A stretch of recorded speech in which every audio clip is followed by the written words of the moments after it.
Faced with a choice between civil war and the acceptance of despotic power, almost every sector of Russian society opted for a strong Tsar, calling for Ivan's return to Moscow and the restoration of law and order.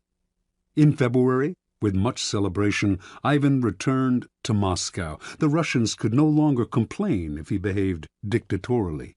They had given him this power themselves. Interpretation. Withdrawal and disappearance are classic ways of controlling the options. You give people a sense of how things will fall apart without you, and you offer them a choice. I stay away and you suffer the consequences, or I return under circumstances that I dictate. In this method of controlling people's options, they choose the option that gives you power because the alternative is just too unpleasant. You force their hand, but indirectly. They seem to have a choice. Whenever people feel they have a choice, they walk into your trap that much more easily. Keys to power. Words like freedom, options, and choice evoke a power of possibility far beyond the reality of the benefits they entail. When examined closely, the choices we have in the marketplace, in elections, in our jobs, tend to have noticeable limitations. They are often a matter of a choice simply between A and B, with the rest of the alphabet out of the picture. Yet, as long as the faintest mirage of choice flickers on, we rarely focus on the missing options. We choose to believe that the game is fair and that we have our freedom. We prefer not to think too much about the depth of our liberty to choose. This supplies the clever and cunning with enormous opportunities for deception. For people who are choosing between alternatives find it hard to believe they are being manipulated or deceived. They cannot see that you are allowing them a small amount of free will in exchange for a much more powerful imposition of your own will. Setting up a narrow range of choices, then, should always be a part of your deceptions. There is a saying, if you can get the bird to walk into the cage on its own, it will sing that much more prettily. The following are among the most common forms of controlling the options. Color the choices. This was a favored technique of Henry Kissinger. As President Nixon's Secretary of State, Kissinger considered himself better informed than his boss and believed that in most situations he could make the best decision on his own. But if he tried to determine policy, he would offend, or perhaps enrage, a notoriously insecure man. So Kissinger would propose 3 or 4 choices of action for each situation, and would present them in such a way that the one he preferred always seemed the best solution compared to the others. Time after time, Nixon fell for the bait, never suspecting that he was moving where Kissinger pushed him. This is an excellent device to use on the insecure master. Force the resistor. This is a good technique to use on children and other willful people who enjoy doing the opposite of what you ask them to. Push them to choose what you want them to do by appearing to advocate the opposite. Alter the playing field. In the 1860s, John D. Rockefeller set out to create an oil monopoly. If he tried to buy up the smaller oil companies, they would figure out what he was doing and fight back. Instead, he began secretly buying up the railway companies that transported the oil. When he then attempted to take over a particular company and met with resistance, he reminded them of their dependence on the rails. Refusing them shipping or simply raising their fees could ruin their business. Rockefeller altered the playing field so that the only options the small oil producers had were the ones he gave them. In this tactic, your opponents know their hand is being forced, but it doesn't matter. The technique is effective against those who resist at all costs. The shrinking options. The late 19th century art dealer Ambrose Vollard perfected this technique. Customers would come to Vollard's shop to see some Cézannes. He would show 3 paintings, neglect to mention a price, and pretend to doze off. The visitors would have to leave without deciding. They would usually come back the next day to see the paintings again, but this time Vollard would pull out less interesting works, pretending he thought they were the same ones. The baffled customers would look at the new offerings, leave to think them over, and return yet again. Once again, the same thing would happen. Vollard would show paintings of lesser quality still. Finally, the buyers would realize they had better grab what he was showing them, because tomorrow they would have to settle for something worse, perhaps at even higher prices. A variation on this technique is to raise the price every time the buyer hesitates and another day goes by. This is an excellent negotiating ploy to use on the chronically indecisive, who will fall for the idea that they are getting a better deal today than if they wait till tomorrow.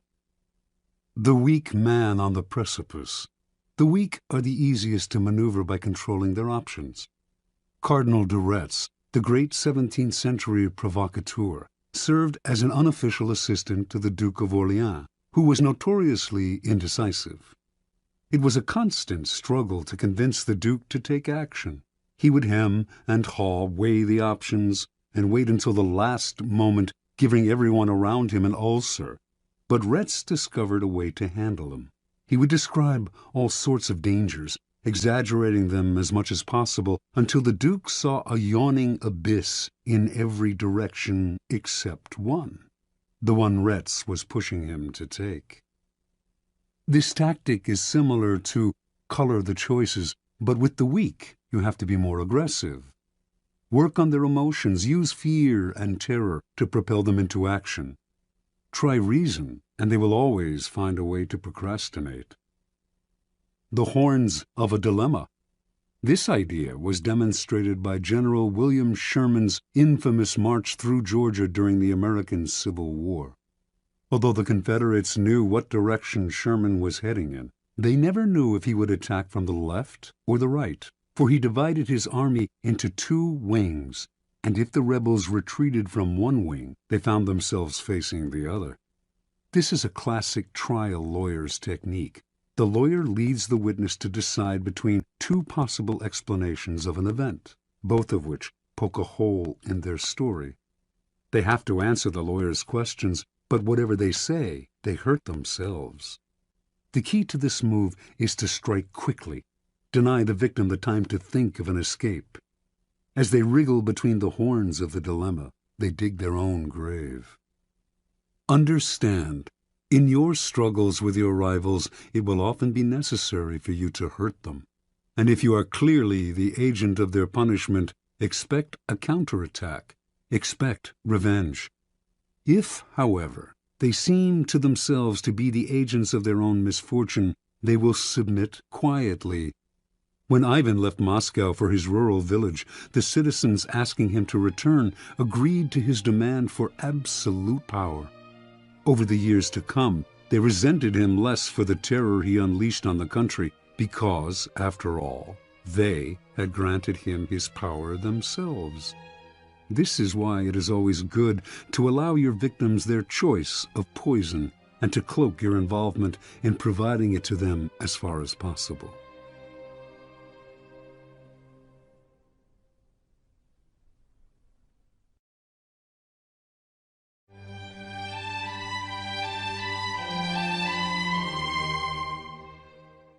Law 32. Play to people's fantasies. Judgment. The truth is often avoided because it is ugly and unpleasant.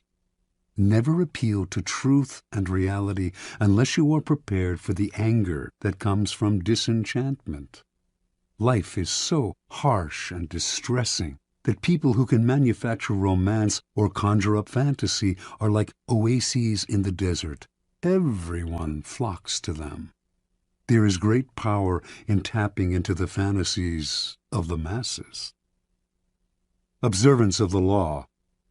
The city-state of Venice was prosperous for so long that its citizens felt their small republic had destiny on its side.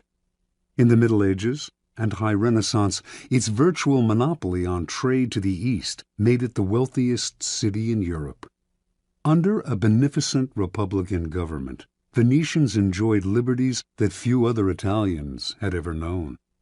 Yet, in the 16th century, their fortunes suddenly changed. The opening of the New World transferred power to the Atlantic side of Europe, to the Spanish and Portuguese, and later the Dutch and English. Venice could not compete economically, and its empire gradually dwindled. The final blow was the devastating loss of a prized Mediterranean possession, the island of Cyprus, captured from Venice by the Turks in 1570. Now noble families went broke in Venice, and banks began to fold. A kind of gloom and desperation settled over the citizens. They had known a glittering past, had either lived through it or heard stories about it from their elders. The closeness of the glory years was humiliating.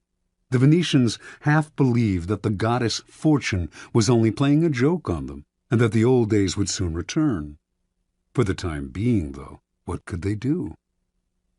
In 1589, rumors began to swirl around Venice of the arrival not far away of a mysterious man called Il Bragadino, a master of alchemy, a man who had won incredible wealth through his ability, it was said, to multiply gold through the use of a secret substance.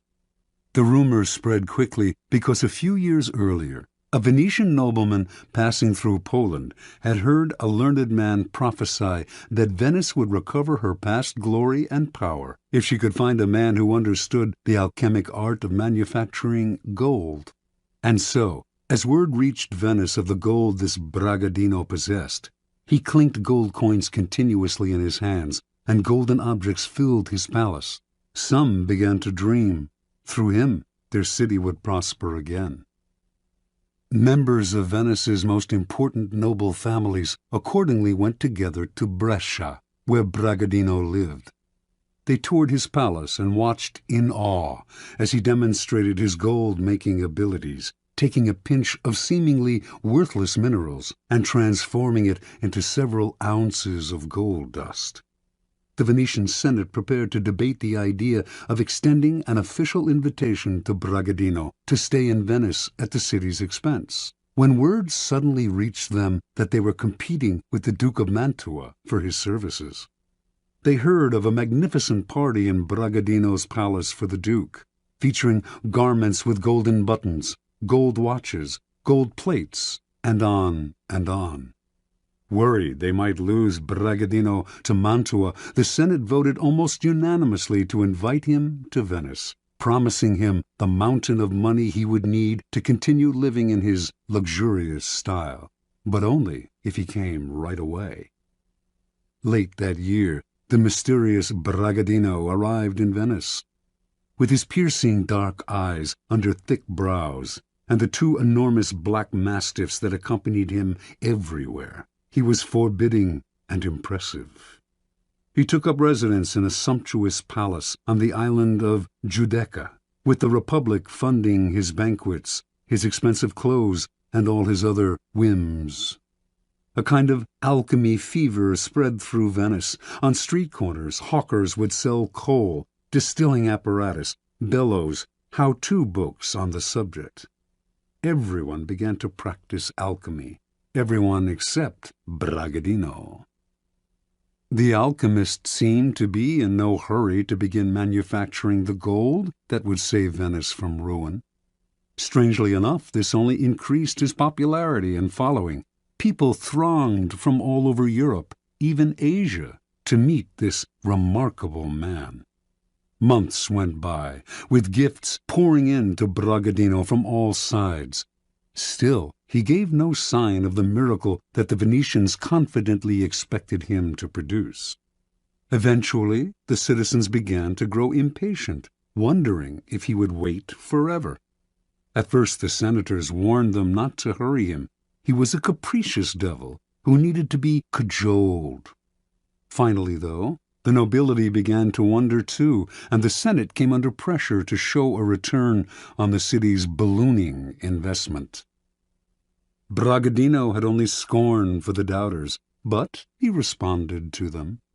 He had, he said, already deposited in the city's mint the mysterious substance with which he multiplied gold. He could use this substance up all at once and produce double the gold, but the more slowly the process took place, the more it would yield.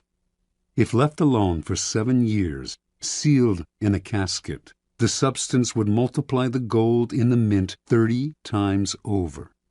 Most of the senators agreed to wait to reap the gold mine Bragadino promised. Others, however, were angry. 7 more years of this man living royally at the public trough?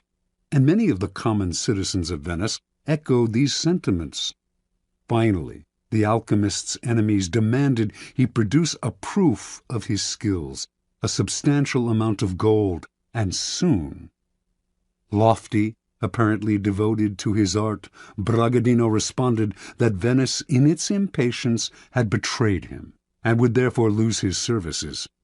He left town, going first to nearby Padua, then, in 1590, to Munich, at the invitation of the Duke of Bavaria, who, like the entire city of Venice, had known great wealth but had fallen into bankruptcy through his own profligacy, and hoped to regain his fortune through the famous alchemist's services.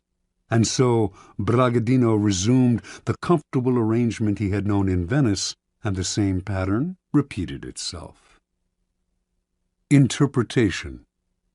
The young Cypriot Mammunia had lived in Venice for several years before reincarnating himself as the alchemist Bragadino. He saw how gloom had settled on the city, how everyone was hoping for a redemption from some indefinite source. At first, Mammunia did not use vulgar demonstrations to convince people of his alchemic skill. His sumptuous palace, his opulent garments, the clink of gold in his hands, all these provided a superior argument to anything rational, and these established the cycle that kept him going. His obvious wealth confirmed his reputation as an alchemist, so that patrons like the Duke of Mantua gave him money, which allowed him to live in wealth, which reinforced his reputation as an alchemist, and so on. Only once this reputation was established, and dukes and senators were fighting over him, did he resort to the trifling necessity of a demonstration. By then, however, people were easy to deceive. They wanted to believe.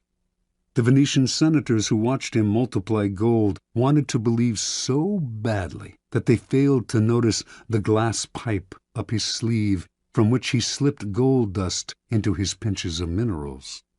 Brilliant and capricious, he was the alchemist of their fantasies, and once he had created an aura like this, no one noticed his simple deceptions.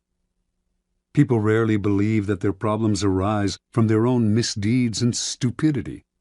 Someone or something out there is to blame, the other, the world, the gods, and so salvation comes from the outside as well. Had Bragadino arrived in Venice armed with a detailed analysis of the reasons behind the city's economic decline, and of the hard-nosed steps that it could take to turn things around, he would have been scorned.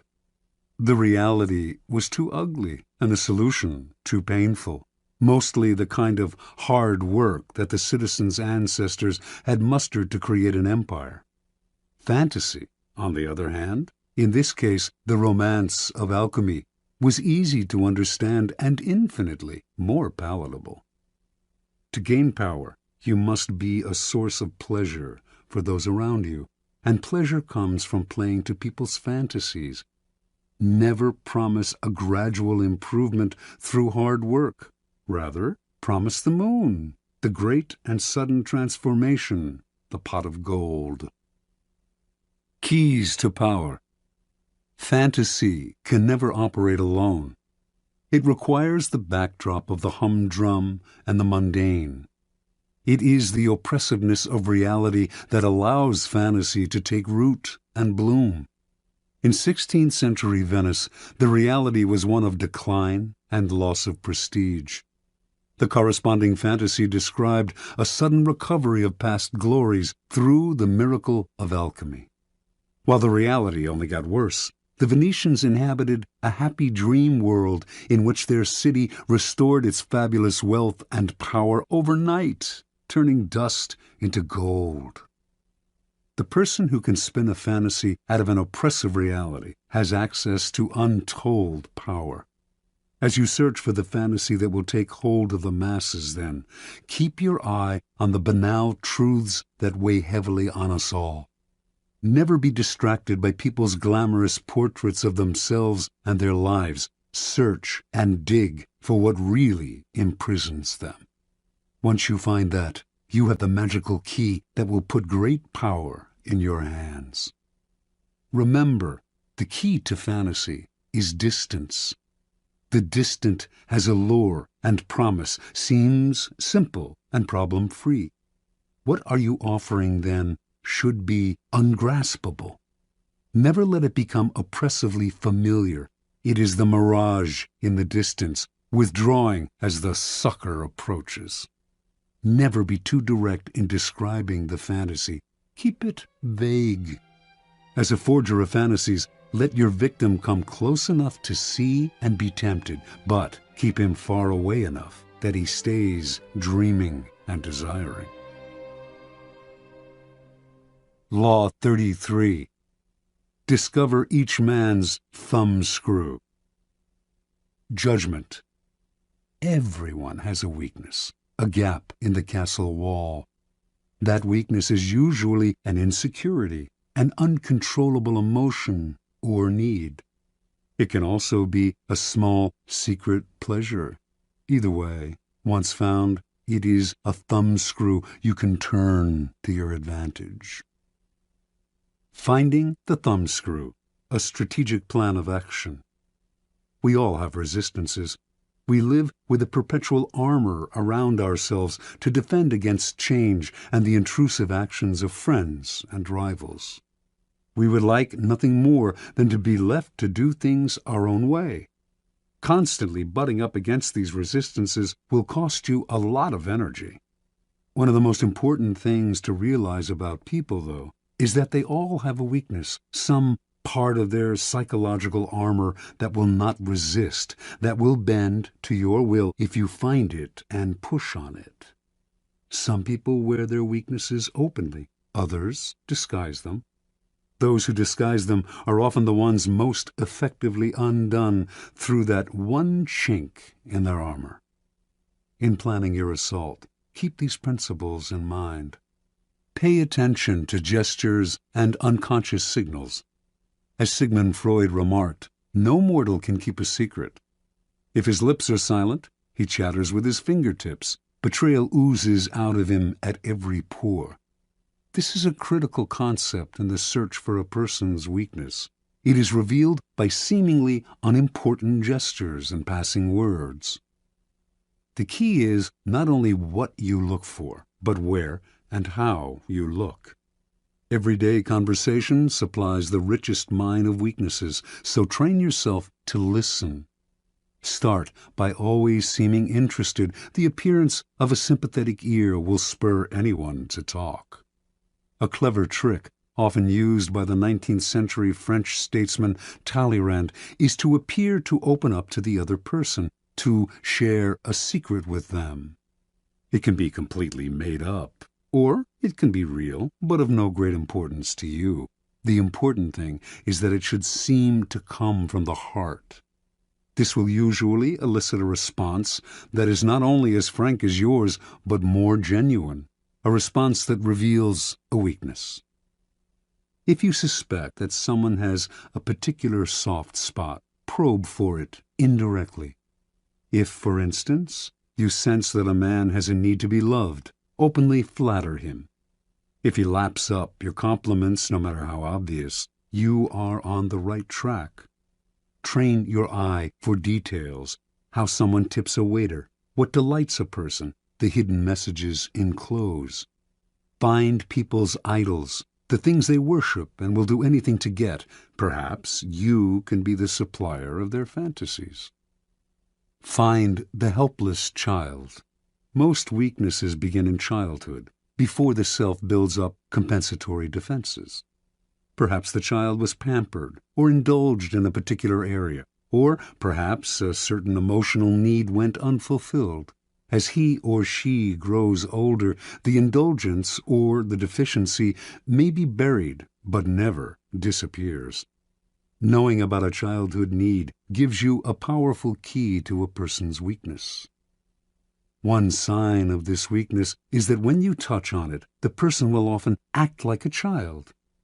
Be on the lookout, then, for any behavior that should have been outgrown. If your victims or rivals went without something important, such as parental support when they were children, supply it, or its facsimile.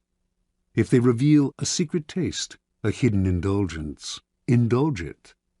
In either case, they will be unable to resist you. Look for contrasts. An overt trait often conceals its opposite. People who thump their chests are often big cowards. A prudish exterior may hide a lascivious soul. The uptight are often screaming for adventure. The shy are dying for attention. By probing beyond appearances, you will often find people's weaknesses in the opposite of the qualities they reveal to you. Find the weak link. Sometimes in your search for weaknesses, it is not what, but who that matters. In today's versions of the court, there is often someone behind the scenes who has a great deal of power, a tremendous influence over the person superficially on top. These behind-the-scenes power brokers are the group's weak link. Win their favor, and you indirectly influence the king. Alternatively, even in a group of people acting with the appearance of one will, as when a group under attack closes ranks to resist an outsider, there is always a weak link in the chain. Find the one person who will bend under pressure. Fill the void. The two main emotional voids to fill are insecurity and unhappiness. The insecure are suckers for any kind of social validation. As for the chronically unhappy, look for the roots of their unhappiness. The insecure and the unhappy are the people least able to disguise their weaknesses. The ability to fill their emotional voids is a great source of power and an indefinitely prolongable one. Feed on uncontrollable emotions.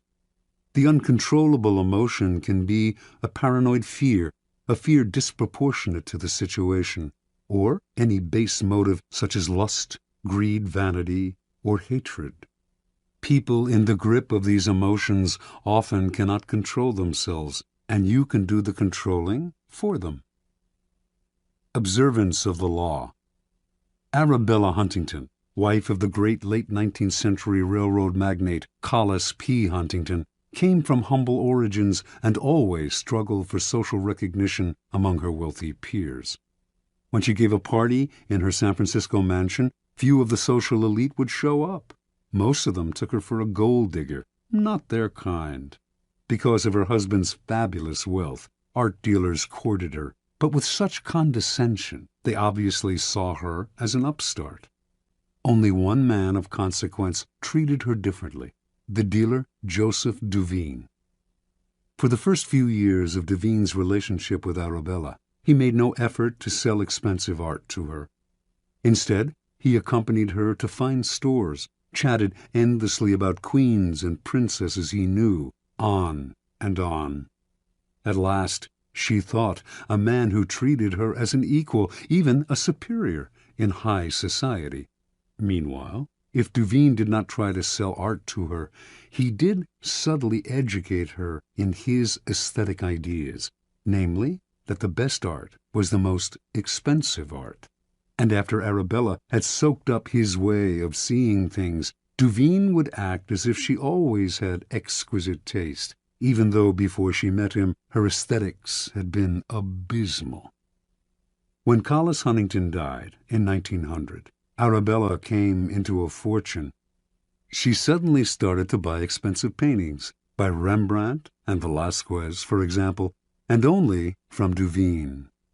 Years later, Duveen sold her Gainsborough's Blue Boy for the highest price ever paid for a work of art at the time, an astounding purchase for a family that previously had shown little interest in collecting.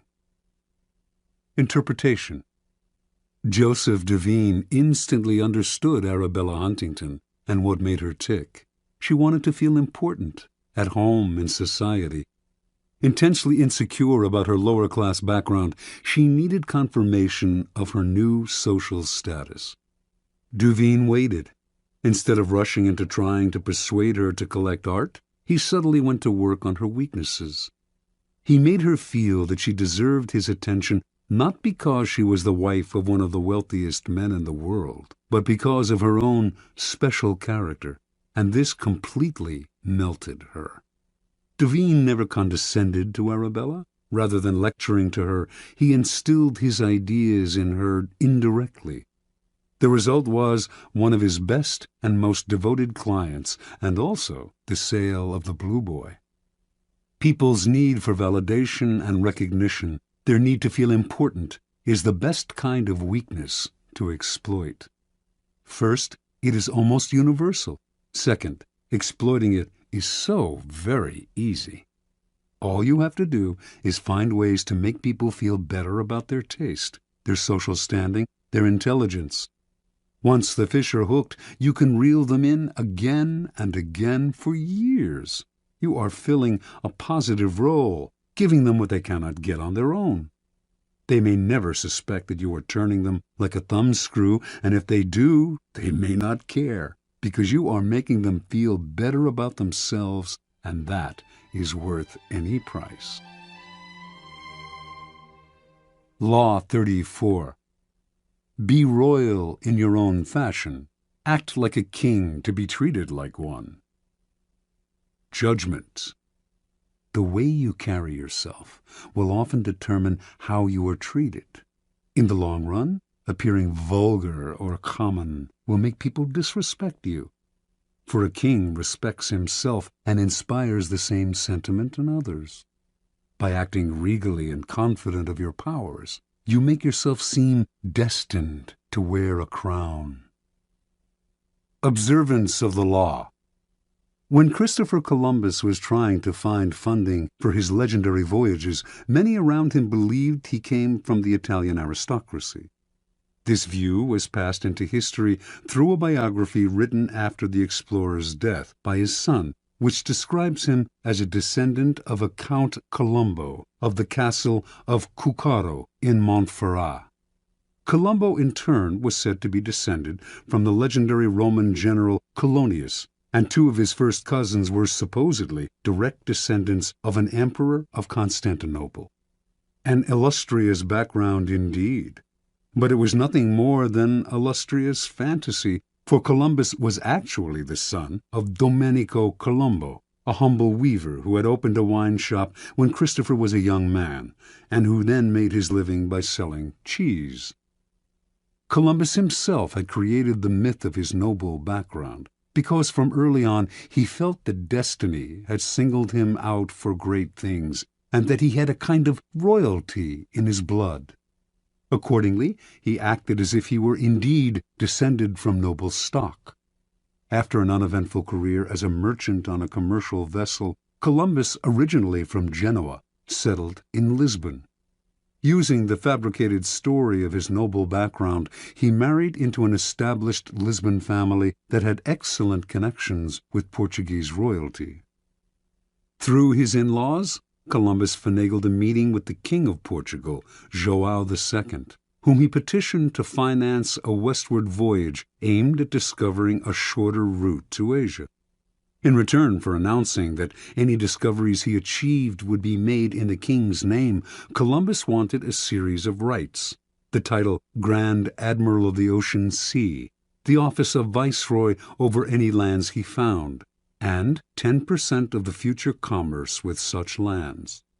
All of these were to be hereditary and for all time.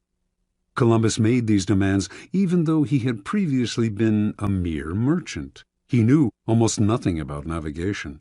He could not work a quadrant, and he had never led a group of men. In short, he had absolutely no qualifications for the journey he proposed. Furthermore, His petition included no details as to how he would accomplish his plans, just vague promises. When Columbus finished his pitch, João II smiled. He politely declined the offer, but left the door open for the future. Here Columbus must have noticed something he would never forget. Even as the king turned down the sailors' demands, he treated them as legitimate.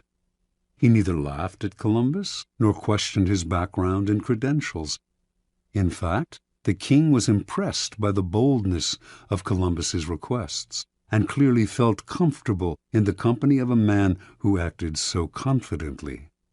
The meeting must have convinced Columbus that his instincts were correct.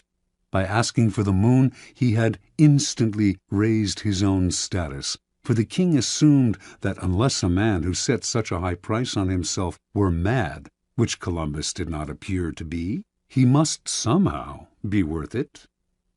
A few years later, Columbus moved to Spain. Using his Portuguese connections, he moved in elevated circles at the Spanish court, receiving subsidies from illustrious financiers and sharing tables with dukes and princes. To all these men, he repeated his request for financing for a voyage to the West, and also for the rights he had demanded from João II. Some, such as the powerful Duke of Medina, wanted to help, but could not, since they lacked the power to grant him the titles and rights he wanted. But Columbus would not back down.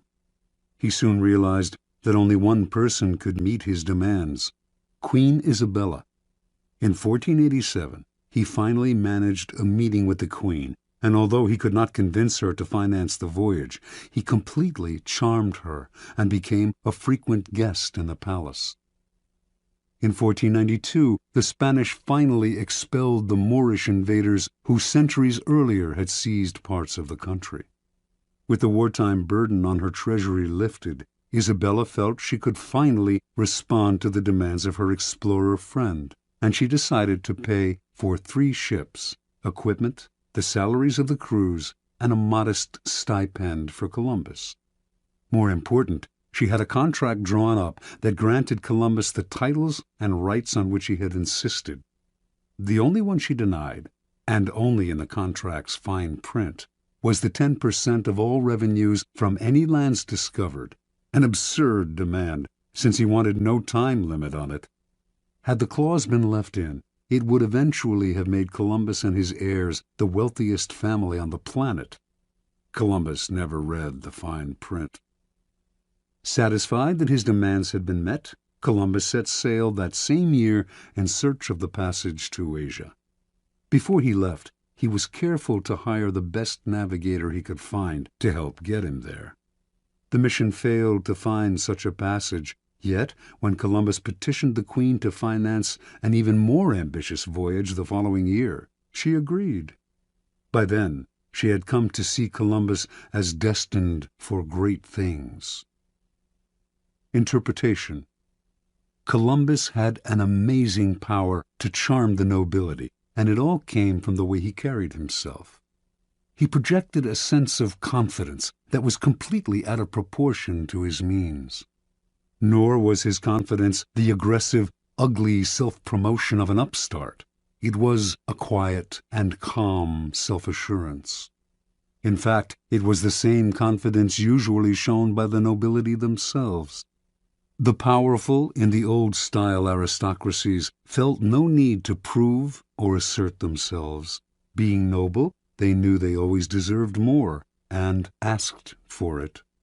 With Columbus, then, they felt an instant affinity, for he carried himself just the way they did, elevated above the crowd, destined for greatness.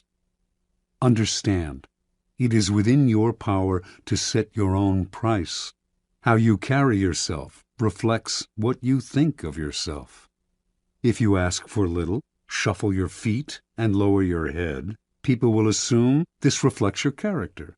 But this behavior is not you. It is only how you have chosen to present yourself to other people. You can just as easily present the Columbus front, buoyancy, confidence, and the feeling that you were born to wear a crown. Keys to power. As children, we start our lives with great exuberance, expecting and demanding everything from the world. This generally carries over into our first forays into society as we begin our careers.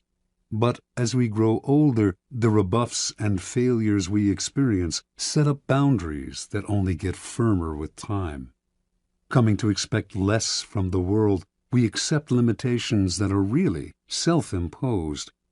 We start to bow and scrape and apologize for even the simplest of requests.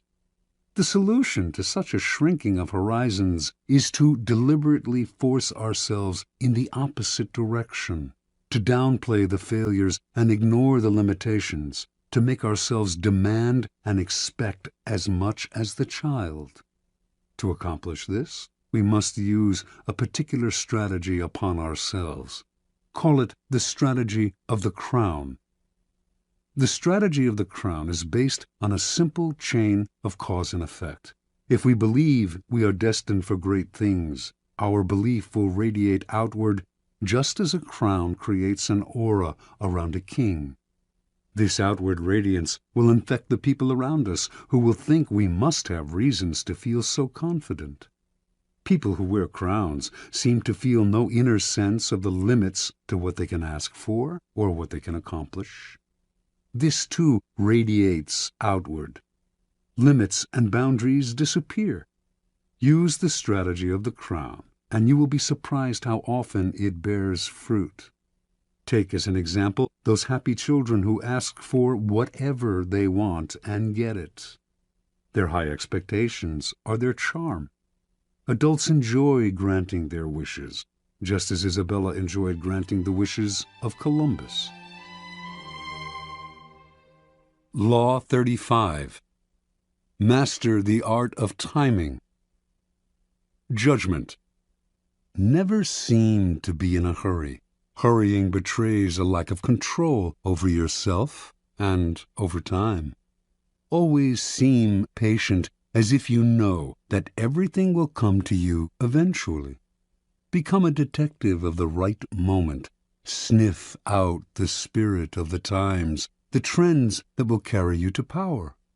Learn to stand back when the time is not yet ripe, and to strike fiercely when it has reached fruition. Observance of the law. Starting out in life as a nondescript French seminary school teacher, Joseph Fouché wandered from town to town for most of the decade of the 1780s, teaching mathematics to young boys. Yet he never completely committed himself to the church, never took his vows as a priest. He had bigger plans. Patiently waiting for his chance, he kept his options open. And when the French Revolution broke out in 1789, Fouché waited no longer. He got rid of his cassock, grew his hair long, and became a revolutionary. For this was the spirit of the times. To miss the boat at this critical moment could have spelt disaster. Fouché did not miss the boat. Befriending the revolutionary leader Robespierre, he quickly rose in the rebel ranks. In 1792, the town of Nantes elected Fouché to be its representative to the National Convention, created that year to frame a new constitution for a French republic.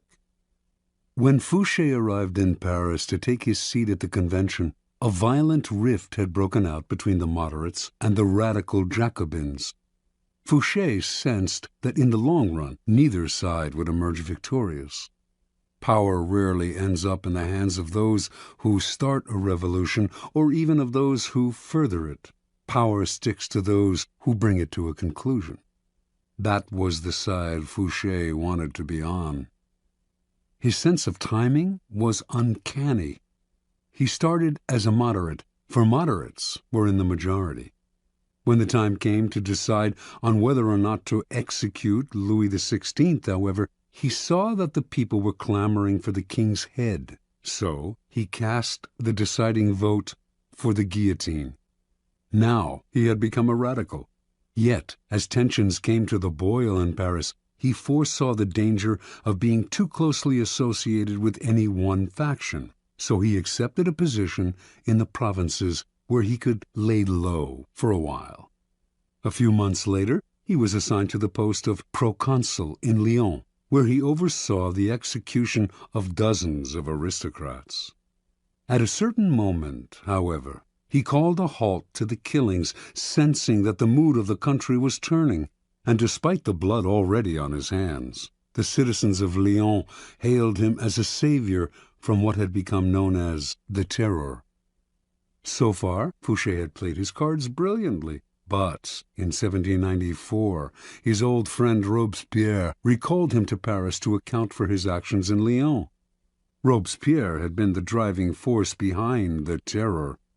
He had sent heads on both the right and the left rolling, and Fouché, whom he no longer trusted, seemed destined to provide the next head. Over the next few weeks, a tense struggle ensued, while Robespierre railed openly against Fouché, accusing him of dangerous ambitions and calling for his arrest. The crafty Fouché worked more indirectly, quietly gaining support among those who were beginning to tire of Robespierre's dictatorial control. Fouché was playing for time. He knew that the longer he survived, the more disaffected citizens he could rally against Robespierre. He had to have broad support before he moved against the powerful leader. He rallied support among both the moderates and the Jacobins, playing on the widespread fear of Robespierre. Everyone was afraid of being the next to go to the guillotine. It all came to fruition on July 27th. The convention turned against Robespierre, shouting down his usual lengthy speech. He was quickly arrested, and a few days later it was Robespierre's head, not Fouché's, that fell into the basket. When Fouché returned to the convention after Robespierre's death, he played his most unexpected move. Having led the conspiracy against Robespierre, he was expected to sit with the moderates, but, lo and behold, he once again changed sides, joining the radical Jacobins. For perhaps the first time in his life, he aligned himself with the minority. Clearly, he sensed a reaction stirring. He knew that the moderate faction that had executed Robespierre and was now about to take power would initiate a new round of the Terror, this time against the radicals. In siding with the Jacobins, then, Fouché was sitting with the martyrs of the days to come, the people who would be considered blameless in the troubles that were on their way. Taking sides with what was about to become the losing team was a risky gambit, of course, but Fouché must have calculated he could keep his head long enough to quietly stir up the populace against the moderates and watch them fall from power. And indeed, although the moderates did call for his arrest in December of 1795 and would have sent him to the guillotine, too much time had passed. The executions had become unpopular with the people, and Fouché survived the swing of the pendulum one more time. A new government took over, the Directoire. It was not, however, a Jacobin government, but a moderate one, more moderate than the government that had reimposed the Terror. Fouché, the radical, had kept his head, but now he had to keep a low profile. He waited patiently on the sidelines for several years, allowing time to soften any bitter feelings against him. Then he approached the Directoire and convinced them he had a new passion, intelligence gathering. He became a paid spy for the government, excelled at the job, and in 1799 was rewarded by being made Minister of Police. Now he was not just empowered, but required to extend his spying to every corner of France, a responsibility that would greatly reinforce his natural ability to sniff out where the wind was blowing. One of the first social trends he detected, in fact, came in the person of Napoleon, a brash young general whose destiny he right away saw was entwined with the future of France. When Napoleon unleashed a coup d'etat on November 9, 1799, Fouché pretended to be asleep. Indeed, he slept the whole day. For this indirect assistance, it might have been thought his job, after all, to prevent a military coup, Napoleon kept him on as Minister of Police in the new regime. Over the next few years, Napoleon came to rely on Fouché more and more. He even gave this former revolutionary a title, Duke of Otranto, and rewarded him with great wealth. By 1808, however, Fouché, always attuned to the times, sensed that Napoleon was on the downswing. His feudal war with Spain, a country that posed no threat to France, was a sign that he was losing a sense of proportion. Never one to be caught on a sinking ship, Fouché conspired with Talleyrand to bring about Napoleon's downfall. Although the conspiracy failed, Talleyrand was fired. Fouché stayed, but was kept on a tight leash. It publicized a growing discontent with the emperor, who seemed to be losing control. By 1814, Napoleon's power had crumbled, and Allied forces finally conquered him. The next government was a restoration of the monarchy in the form of King Louis XVIII, brother of Louis XVI. Fouché, his nose always sniffing the air for the next social shift, knew Louis would not last long. He had none of Napoleon's flair. Fouché once again played his waiting game, laying low, staying away from the spotlight. Sure enough, in February of 1815, Napoleon escaped from the island of Elba, where he had been imprisoned. Louis XVIII panicked. His policies had alienated the citizenry, who were clamoring for Napoleon's return.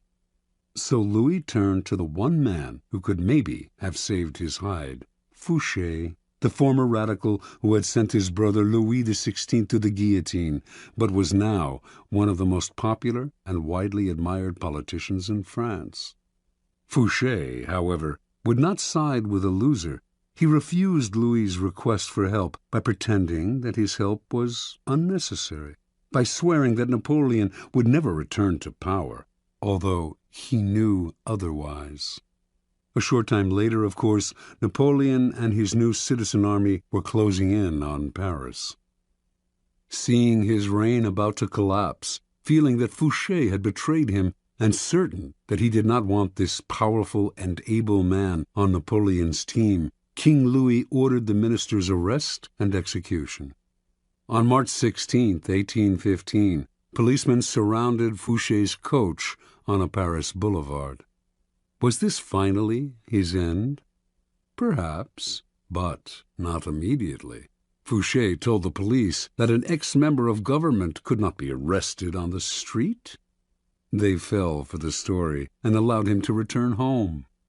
Later that day, though, they came to his house and once again declared him under arrest. Fouché nodded, but would the officers be so kind as allow a gentleman to wash and to change his clothes before leaving his house for the last time? They gave their permission. Fouché left the room, and the minutes went by. Fouché did not return. Finally, the policemen went into the next room, where they saw a ladder against an open window leading down to the garden below. That day and the next, the police combed Paris for Fouché, but by then Napoleon's cannons were audible in the distance, and the king and all the king's men had to flee the city. As soon as Napoleon entered Paris, Fouché came out of hiding. He had cheated the executioner once again. Napoleon greeted his former minister of police and gladly restored him to his old post. During the 100 days that Napoleon remained in power, until Waterloo, it was essentially Fouché who governed France. After Napoleon fell, Louis XVIII returned to the throne, and like a cat with 9 lives, Fouché stayed on to serve in yet another government. By then, his power and influence had grown so great that not even the king dared challenge him. Interpretation. In a period of unprecedented turmoil, Joseph Fouché thrived through his mastery of the art of timing. He teaches us a number of key lessons. First, it is critical to recognize the spirit of the times. Fouché always looked 2 steps ahead, found the wave that would carry him to power, and rode it. You must always work with the times, anticipate their twists and turns, and never miss the boat. Sometimes the spirit of the times is obscure. Recognize it not by what is loudest and most obvious in it, but by what lies hidden and dormant. Look forward to the Napoleons of the future rather than holding on to the ruins of the past. Second, recognizing the prevailing winds does not necessarily mean running with them. Any potent social movement creates a powerful reaction, and it is wise to anticipate what that reaction will be, as Fouché did after the execution of Robespierre. Rather than ride the cresting wave of the moment, wait for the tide's ebb to carry you back to power. Upon occasion, bet on the reaction that is brewing and place yourself in the vanguard of it. Finally, Fouché had remarkable patience. Without patience as your sword and shield, your timing will fail, and you will inevitably find yourself a loser. When the times were against Fouché, he did not struggle, get emotional, or strike out rashly. He kept his cool and maintained a low profile, patiently building support among the citizenry, the bulwark in his next rise to power. Whenever he found himself in the weaker position, he played for time, which he knew would always be his ally if he was patient. Recognize the moment then, to hide in the grass or slither under a rock, as well as the moment to bare your fangs and attack. Keys to power. There are three kinds of time for us to deal with. Each presents problems that can be solved with skill and patience. First, there is long time, the drawn-out, years-long kind of time that must be managed with patience and gentle guidance. Our handling of long time should be mostly defensive. This is the art of not reacting impulsively, of waiting for opportunity. Next, there is forced time, the short time that we can manipulate as an offensive weapon, upsetting the timing of our opponent. Finally, there is end time, when a plan must be executed with speed and force. We have waited, found the moment, and must not hesitate. Long time. When you force the pace out of fear and impatience, you create a nest of problems that require fixing, and you end up taking much longer than if you had taken your time. Hurriers may occasionally get there quicker, but papers fly everywhere, new dangers arise, and they find themselves in constant crisis mode, fixing the problems that they themselves have created. Sometimes not acting in the face of danger is your best move. You wait. You deliberately slow down. As time passes, it will eventually present opportunities you had not imagined. Waiting involves controlling not only your own emotions, but those of your colleagues who, mistaking action for power, may try to push you into making rash moves. In your rivals, on the other hand, you can encourage this same mistake if you let them rush headlong into trouble while you stand back and wait. You will soon find ripe moments to intervene and pick up the pieces. You do not deliberately slow time down to live longer or to take more pleasure in the moment, but the better to play the game of power. First, when your mind is uncluttered by constant emergencies, you will see further into the future. Second, you will be able to resist the baits that people dangle in front of you, and will keep yourself from becoming another impatient sucker. Third, you will have more room to be flexible. Opportunities will inevitably arise that you had not expected and would have missed had you forced the pace. Fourth, you will not move from one deal to the next without completing the first one. To build your power's foundation can take years. Make sure that foundation is secure. Do not be a flash in the pan. Success that is built up slowly and surely is the only kind that lasts. Forced time. The trick in forcing time is to upset the timing of others. to make them hurry, to make them wait, to make them abandon their own pace, to distort their perception of time. By upsetting the timing of your opponent while you stay patient, you open up time for yourself, which is half the game. Making people wait is a powerful way of forcing time, as long as they do not figure out what you are up to.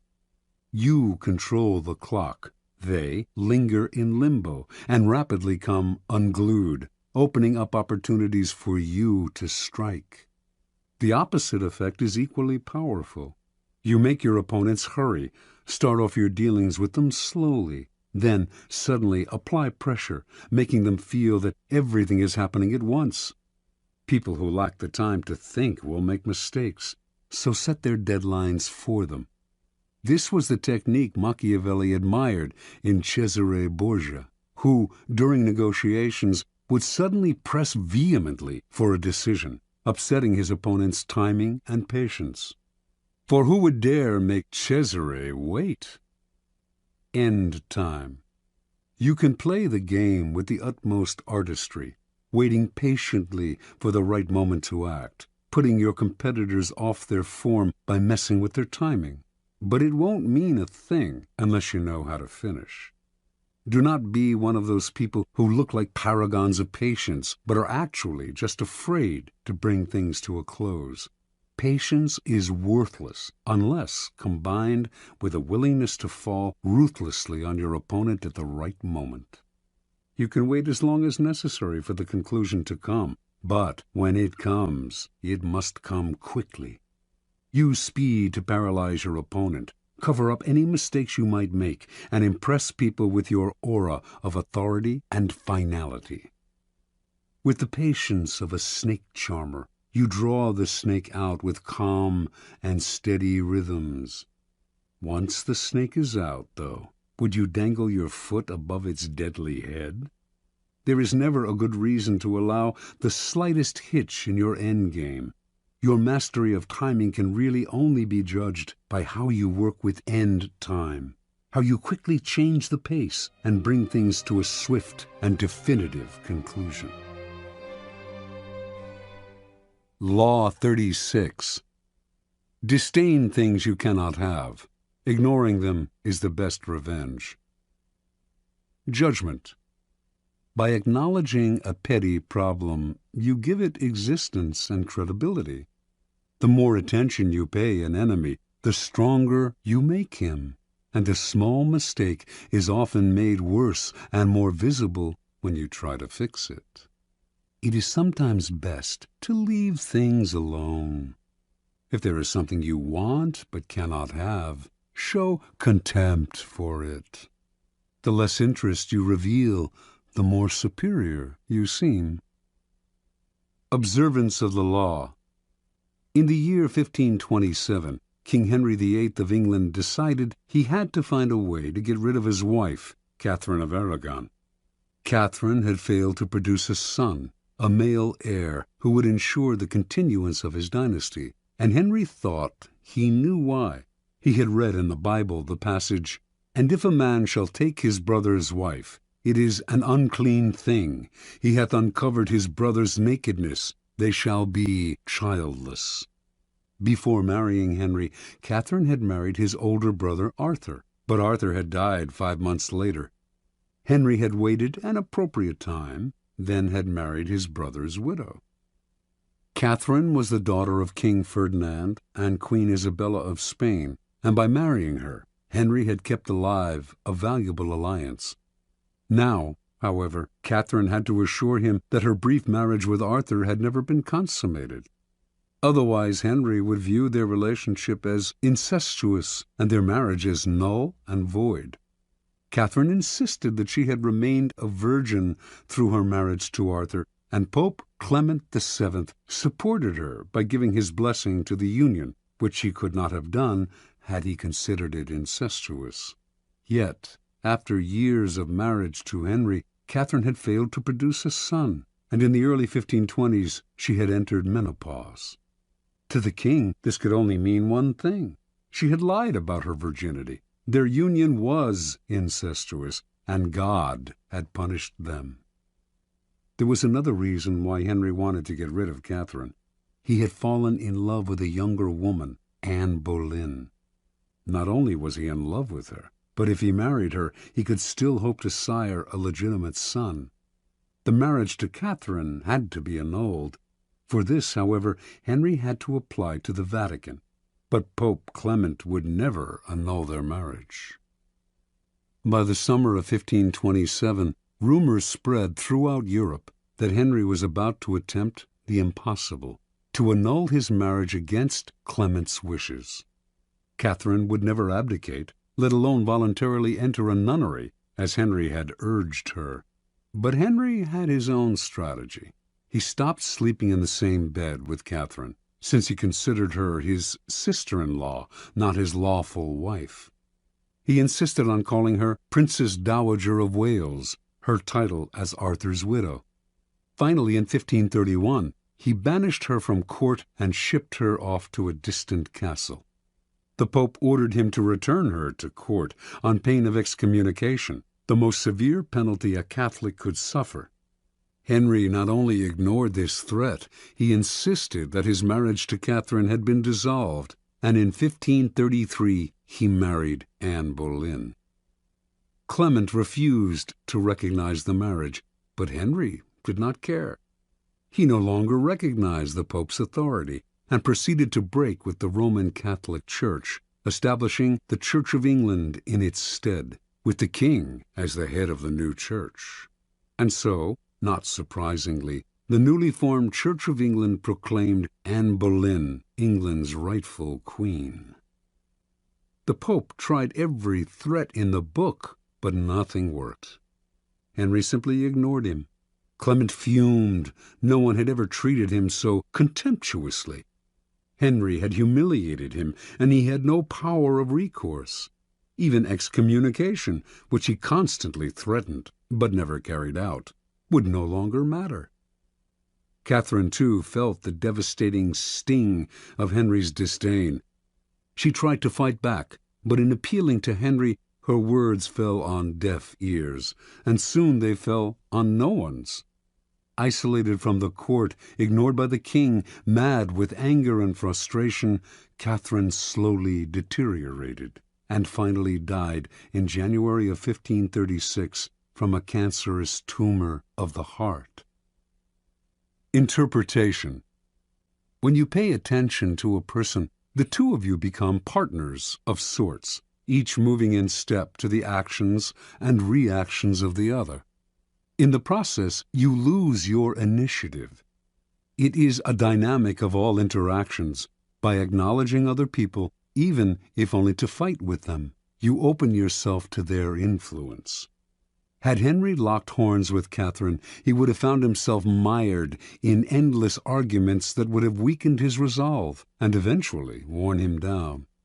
Had he set out to convince Clement to change his verdict on the marriage's validity, or tried to compromise and negotiate with him, he would have gotten bogged down in Clement's favorite tactic, playing for time, promising flexibility, but actually getting what popes always got, their way. Henry would have none of this. He played a devastating power game, total disdain. By ignoring people, you cancel them out. This unsettles and infuriates them, but since they have no dealings with you, there is nothing they can do.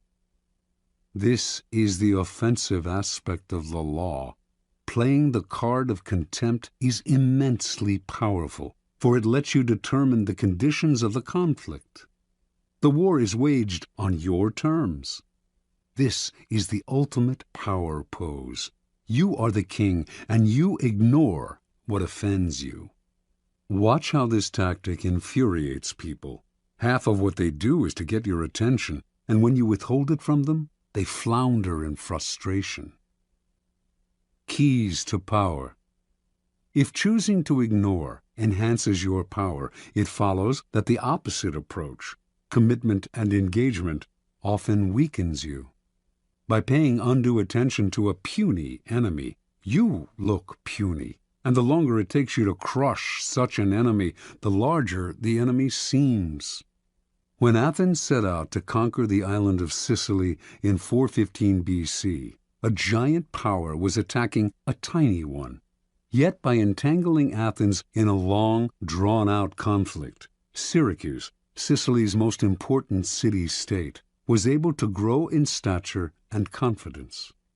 Finally, defeating Athens, it made itself famous for centuries to come.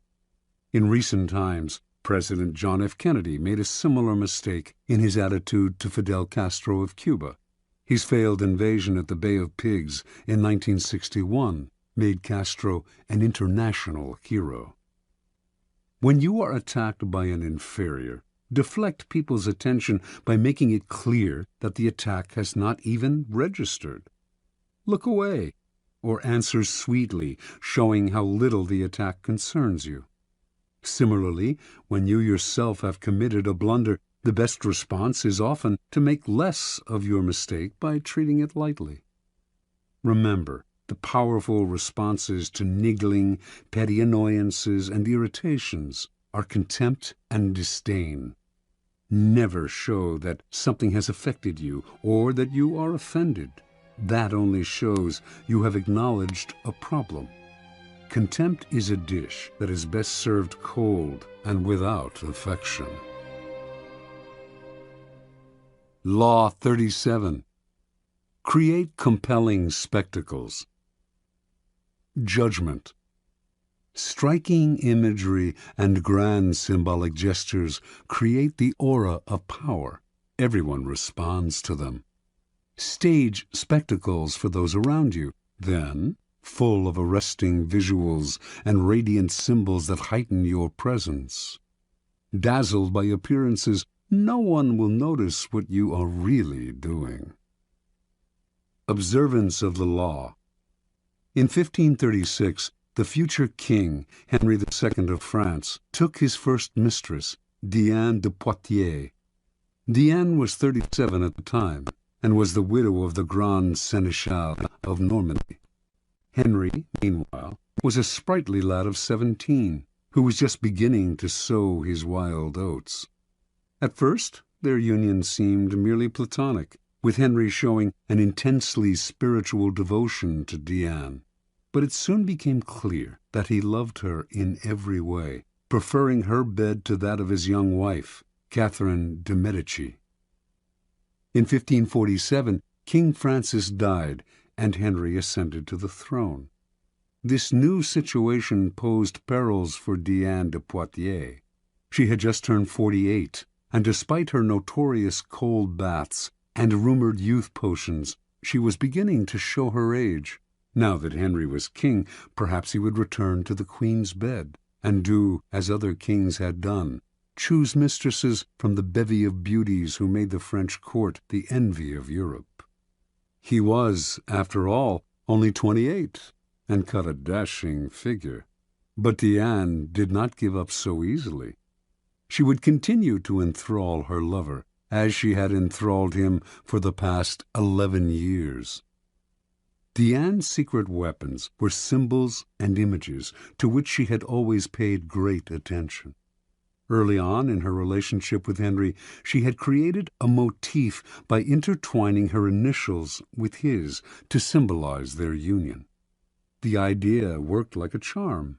Henry put this insignia everywhere, on his royal robes, on monuments, on churches, on the façade of the Louvre, then the Royal Palace in Paris. Diane's favorite colors were black and white, which she wore exclusively, and wherever it was possible, the insignia appeared in these colors. Everyone recognized the symbol and its meaning. Soon after Henry took the throne, however, Diane went still further. She decided to identify herself with the Roman goddess Diana, her namesake. Diana was the goddess of the hunt, the traditional royal pastime, and the particular passion of Henry. Equally important, in Renaissance art, she symbolized chastity and purity.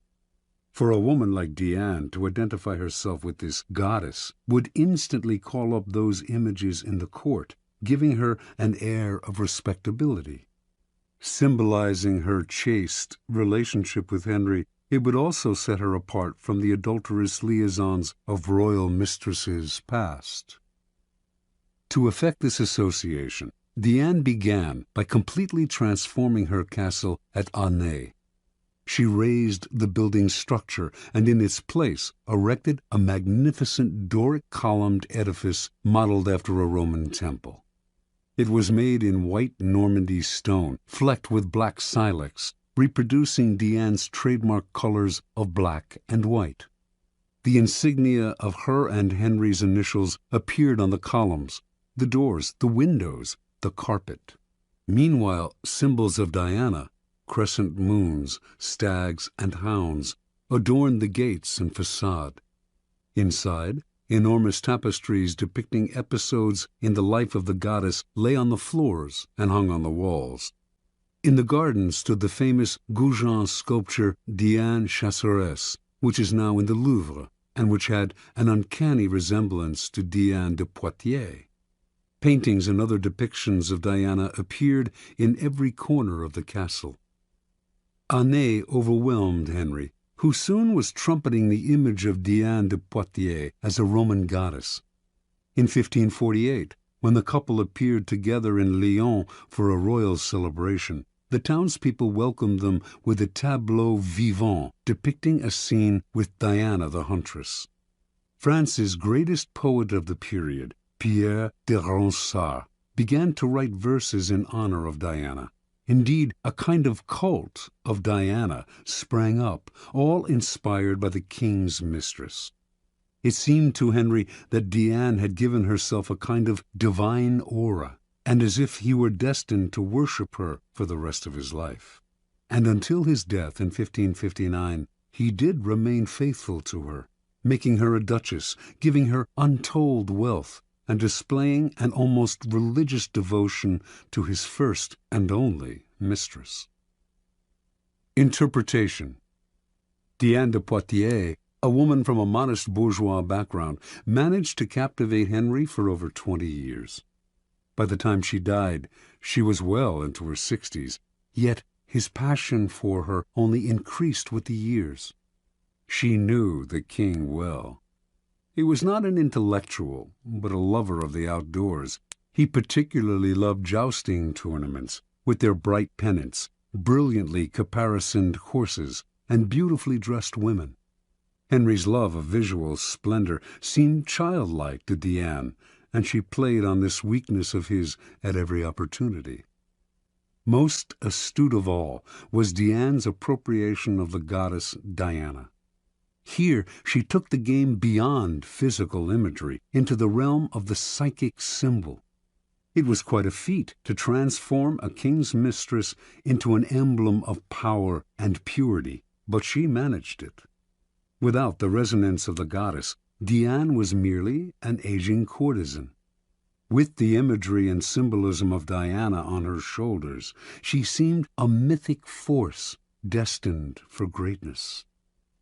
You, too, can play with images like these, weaving visual clues into an encompassing gestalt, as Diane did with her colors and her insignia, establishing a trademark like these to set yourself apart. Then take the game further. Find an image or symbol from the past that will neatly fit your situation, and put it on your shoulders like a cape. It will make you seem larger than life. Keys to power. Words put you on the defensive. If you have to explain yourself, your power is already in question. The image, on the other hand, imposes itself as a given. It discourages questions, creates forceful associations, resists unintended interpretations, communicates instantly, and forges bonds that transcend social differences. Words stir up arguments and divisions. Images bring people together. They are the quintessential instruments of power. The symbol has the same force whether it is visual or a verbal description of something visual. The symbol of the Sun King, as explained by Louis XIV, who is known by that epithet, can be read on many layers, but the beauty of it is that its associations required no explanation, spoke immediately to his subjects, distinguished him from all other kings, and conjured up a kind of majesty that went far beyond the words themselves. The symbol contains untold power. Things change in the game of symbols. It is probably no longer possible to pose as a Sun King or to wrap the mantle of Diana around you. Yet you can associate yourself with such symbols more indirectly. And, of course, you can make your own mythology out of figures from more recent history, people who are comfortably dead but still powerfully associative in the public eye. The idea is to give yourself an aura, a stature that your normal banal appearance simply will not create.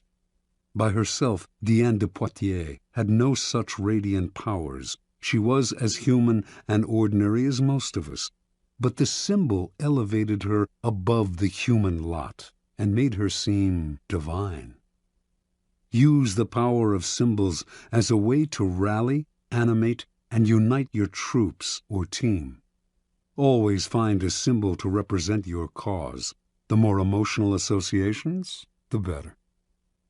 The best way to use images and symbols is to organize them into a grand spectacle that awes people and distracts them from unpleasant realities. This is easy to do. People love what is grand, spectacular, and larger than life. Appeal to their emotions, and they will flock to your spectacle in hordes. The visual is the easiest route to their hearts.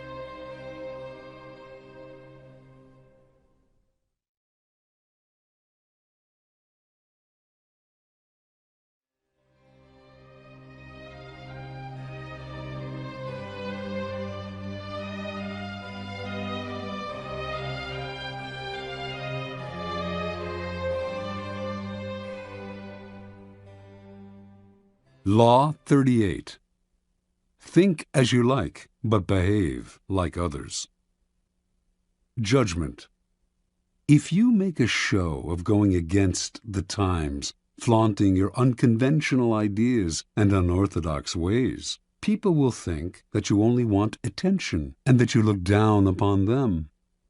They will find a way to punish you for making them feel inferior. It is far safer to blend in and nurture the common touch. Share your originality only with tolerant friends and those who are sure to appreciate your uniqueness. Transgression of the law. Around the year 478 BC, the city of Sparta sent an expedition to Persia, led by the young Spartan nobleman Pausanias. The city-states of Greece had recently fought off a mighty invasion from Persia, and now Pausanias, along with allied ships from Athens, had orders to punish the invaders and win back the islands and coastal towns that the Persians had occupied. Both the Athenians and the Spartans had great respect for Pausanias.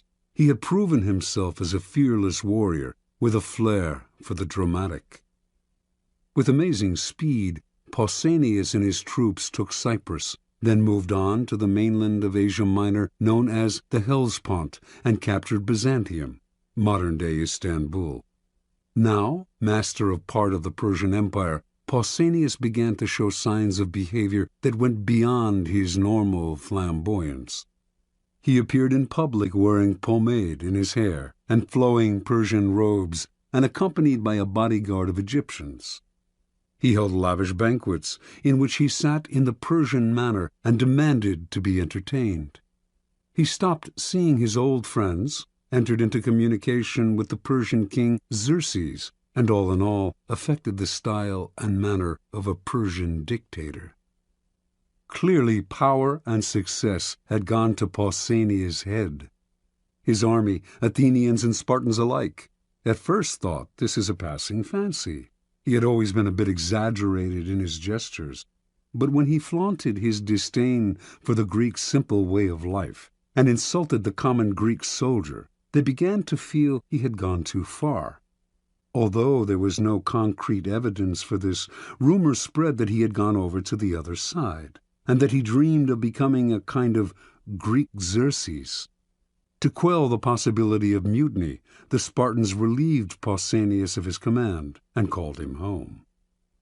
Pausanias, however, continued to dress in the Persian style, even in Sparta.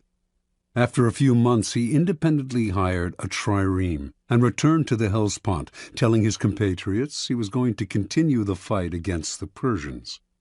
Actually, however, he had different plans: to make himself ruler of all Greece with the aid of Xerxes himself. The Spartans declared him a public enemy and sent a ship to capture him. Pausanias surrendered, certain that he could clear himself of the charges of treason. It did come out during the trial that during his reign as commander he had offended his fellow Greeks time and again, erecting monuments, for instance, in his own name, rather than those of the cities whose troops had fought alongside him, as was the custom. Yet Pausanias proved right. Despite the evidence of his numerous contacts with the enemy, the Spartans refused to imprison a man of such noble birth and let him go. Now thinking himself untouchable, Pausanias hired a messenger to take a letter to Xerxes, but the messenger instead took the letter to the Spartan authorities. These men wanted to find out more, so they had the messenger arrange to meet Pausanias in a temple where they could hide and listen behind a partition. What Pausanias said shocked them. They had never heard such contempt for their ways spoken so brazenly by one of their own, and they made arrangements for his immediate arrest. On his way home from the temple, Pausanias got word of what had happened. He ran to another temple to hide, but the authorities followed him there and placed sentries all around. Pausanias refused to surrender. Unwilling to forcibly remove him from the sacred temple, the authorities kept him trapped inside until he eventually died of starvation. Interpretation. At first glance, it might seem that Pausanias simply fell in love with another culture, a phenomenon as old as time. Never comfortable with the asceticism of the Spartans, he found himself enthralled by the Persian love of luxury and sensual pleasure. He put on Persian robes and perfumes with a sense of deliverance from Greek discipline and simplicity. This is how it appears when people adopt a culture in which they were not raised. Often, however, there is also something else at play. People who flaunt their infatuation with a different culture are expressing a disdain and contempt for their own. They are using the outward appearance of the exotic to separate themselves from the common folk who unquestioningly follow the local customs and laws, and to express their sense of superiority. Otherwise, they would act with more dignity, showing respect for those who do not share their desires.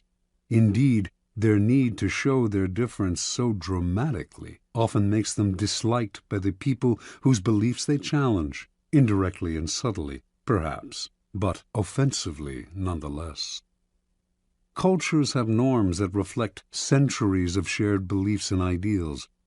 Do not expect to scoff at such things with impunity. You will be punished somehow, even if just through isolation, a position of real powerlessness. Many of us, like Pausanias, feel the siren call of the exotic, the foreign. Measure and moderate this desire. Flaunting your pleasure in alien ways of thinking and acting will reveal a different motive to demonstrate your superiority over your fellows. Keys to power. Wise and clever people learn early on that they can display conventional behavior and mouth conventional ideas without having to believe in them.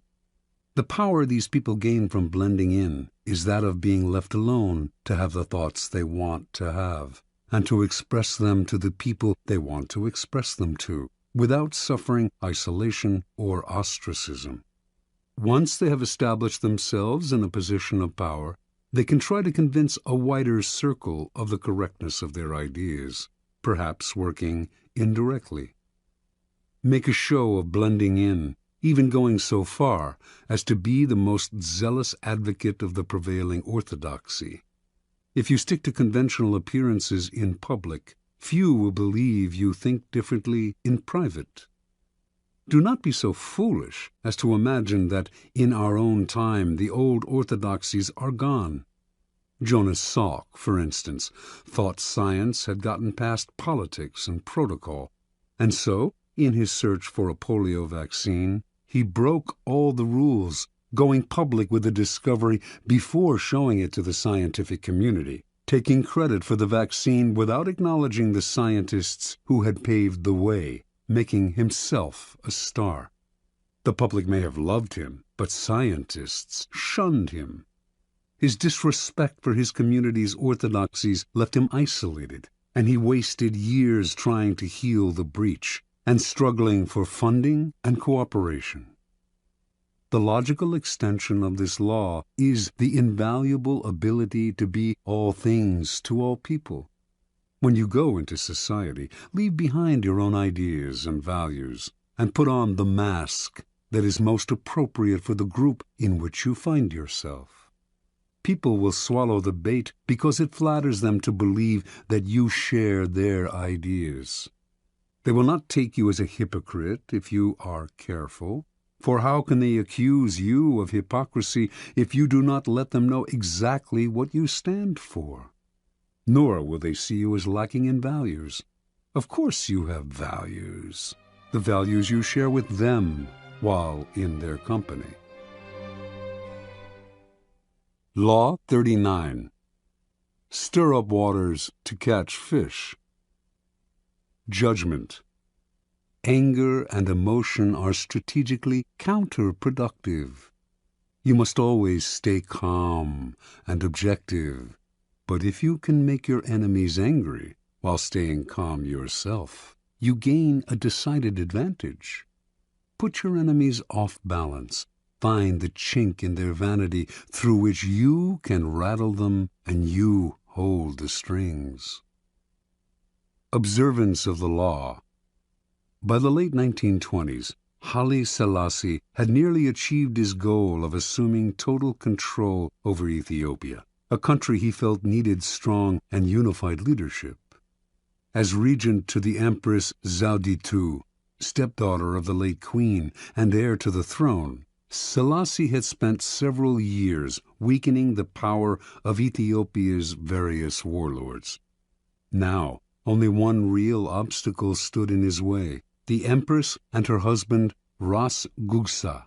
Selassie knew the royal couple hated him and wanted to get rid of him. So, to cut short their plotting, he made Gugsa the governor of the northern province of Begemeder, forcing him to leave the capital, where the Empress lived.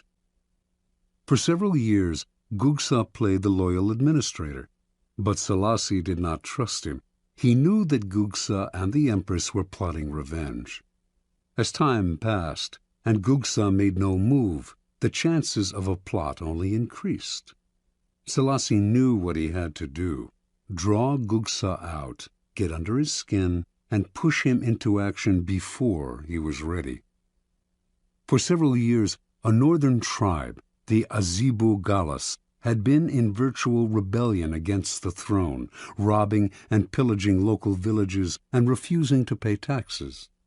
Selassie had done nothing to stop them, letting them grow stronger.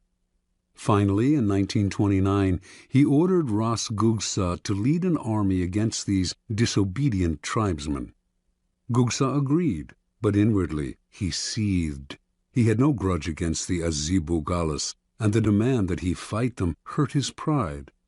He could not disobey the order, but as he worked to put together an army, he began to spread an ugly rumor that Selassie was in cahoots with the Pope and planned to convert the country to Roman Catholicism and make it a colony of Italy. Gugsa's armies swelled, and some of the tribes from which his soldiers came secretly agreed to fight Selassie. In March of 1930, an enormous force of 35,000 men began to march, not on the Azibu Galas, but south, toward the capital of Addis Ababa. Made confident by his growing strength, Gugsa now openly led a holy war to depose Selassie and put the country back in the hands of true Christians. He did not see the trap that had been laid for him. Before Selassie had ordered Gugza to fight the Azebu Galas, he had secured the support of the Ethiopian Church. And before the revolt got underway, he had bribed several of Gugsa's key allies not to show up for the battle. As the rebel army marched south, airplanes flew overhead, dropping leaflets announcing that the highest church officials had recognized Selassie as the true Christian leader of Ethiopia, and that they had excommunicated Gugsa for fomenting a civil war. These leaflets severely blunted the emotions behind the Holy Crusade, and as battle loomed and the support that Gugsa's allies had promised him failed to show up, soldiers began to flee or defect. When the battle came, the rebel army quickly collapsed. Refusing to surrender, Ras Gugsa was killed in the fighting. The empress, distraught over her husband's death, died a few days later. On April 30th, Selassie issued a formal proclamation announcing his new title, Emperor of Ethiopia. Interpretation. Haile Selassie always saw several moves ahead. He knew that if he let Ras Gugsa decide the time and place of the revolt, the danger would be much greater than if he forced Gugsa to act on Selassie's terms. So he goaded him into rebellion by offending his manly pride, asking him to fight people he had no quarrel with on behalf of a man he hated. Thinking everything out ahead, Selassie made sure that Gugsa's rebellion would come to nothing, and that he could use it to do away with his last two enemies. This is the essence of the law. When the waters are still, your opponents have the time and space to plot actions that they will initiate and control. So stir the waters, force the fish to the surface, get them to act before they are ready, steal the initiative. The best way to do this is to play on uncontrollable emotions, pride, vanity, love, hate. Once the water is stirred up, the little fish cannot help but rise to the bait. The angrier they become, the less control they have, and finally they are caught in the whirlpool you have made, and they drown. Keys to power. Angry people usually end up looking ridiculous, for their response seems out of proportion to what occasioned it. They have taken things too seriously, exaggerating the hurt or insult that has been done to them. They are so sensitive to slight that it becomes comical how much they take personally. More comical still is their belief that their outbursts signify power. The truth is the opposite. Petulance is not power. It is a sign of helplessness. People may temporarily be cowed by your tantrums, but in the end, they lose respect for you. They also realize they can easily undermine a person with so little self-control. If a person explodes with anger at you, and it seems out of proportion to what you did to them, you must remind yourself that it is not exclusively directed at you. Do not be so vain. The cause is much larger, goes way back in time, involves dozens of prior hurts, and is actually not worth the bother to understand. Instead of seeing it as a personal grudge, look at the emotional outburst as a disguised power move, an attempt to control or punish you, cloaked in the form of hurt feelings and anger. This shift of perspective will let you play the game of power with more clarity and energy. Instead of overreacting and becoming ensnared in people's emotions, you will turn their loss of control to your advantage. You keep your head while they are losing theirs. Once you train yourself not to take matters personally and to control your emotional responses, you will have placed yourself in a position of tremendous power. Now you can play with the emotional responses of other people. Stir the insecure into action by impugning their manhood and by dangling the prospect of an easy victory before their faces. With the arrogant, too, you can appear weaker than you are, taunting them into a rash action. Law 40. Despise the free lunch. Judgment. What is offered for free is dangerous. It usually involves either a trick or a hidden obligation. What has worth is worth paying for. By paying your own way, you stay clear of gratitude, guilt, and deceit. It is also often wise to pay the full price. There is no cutting corners with excellence. Be lavish with your money and keep it circulating, for generosity is a sign and a magnet for power. Money and power. In the realm of power, everything must be judged by its cost, and everything has a price. What is offered for free or at bargain rates often comes with a psychological price tag. Complicated feelings of obligation, compromises with quality, the insecurity those compromises bring, on and on. The powerful learn early to protect their most valuable resources, independence and room to maneuver. By paying the full price, they keep themselves free of dangerous entanglements and worries. Being open and flexible with money also teaches the value of strategic generosity, a variation on the old trick of giving when you are about to take. By giving the appropriate gift, you put the recipient under obligation. Generosity softens people up. To be deceived. By gaining a reputation for liberality, you win people's admiration while distracting them from your power plays. By strategically spreading your wealth, you charm the other courtiers, creating pleasure and making valuable allies. Look at the masters of power, the Caesars, the Queen Elizabeths, the Michelangelos, the Medicis. Not a miser among them. Even the great con artists spend freely to swindle. Tight purse strings are unattractive. When engaged in seduction, Casanova would give completely, not only of himself, but of his wallet. The powerful understand that money is psychologically charged, and that it is also a vessel of politeness and sociability. They make the human side of money a weapon in their armory. For everyone able to play with money, thousands more are locked in a self-destructive refusal to use money creatively and strategically.